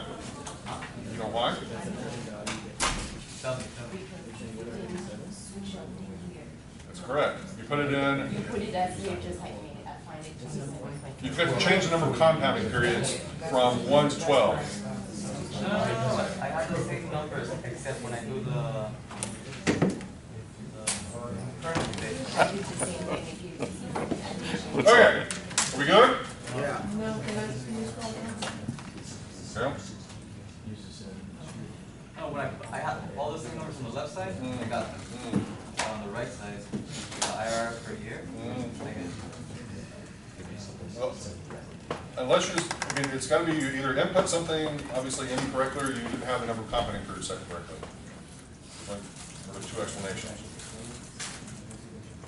And you may also make sure that you've cleared everything out. Okay. Let's see, what else can I get through here?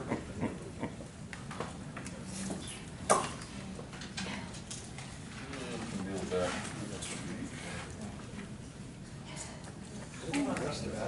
Huh? No, it's like a function of LIBOR, whatever the adjustable rate is. All right. Are we pretty well, we okay? Reasonably okay. All right. Any questions about any of this at this point?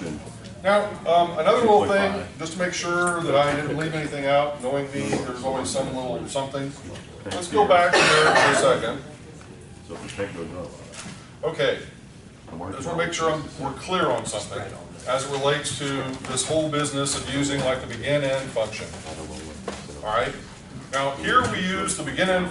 Everybody paying attention, you're gonna regret not listening to me on this if you are not listening. All right. So on the begin-end function, we said that we use that to be able to bring back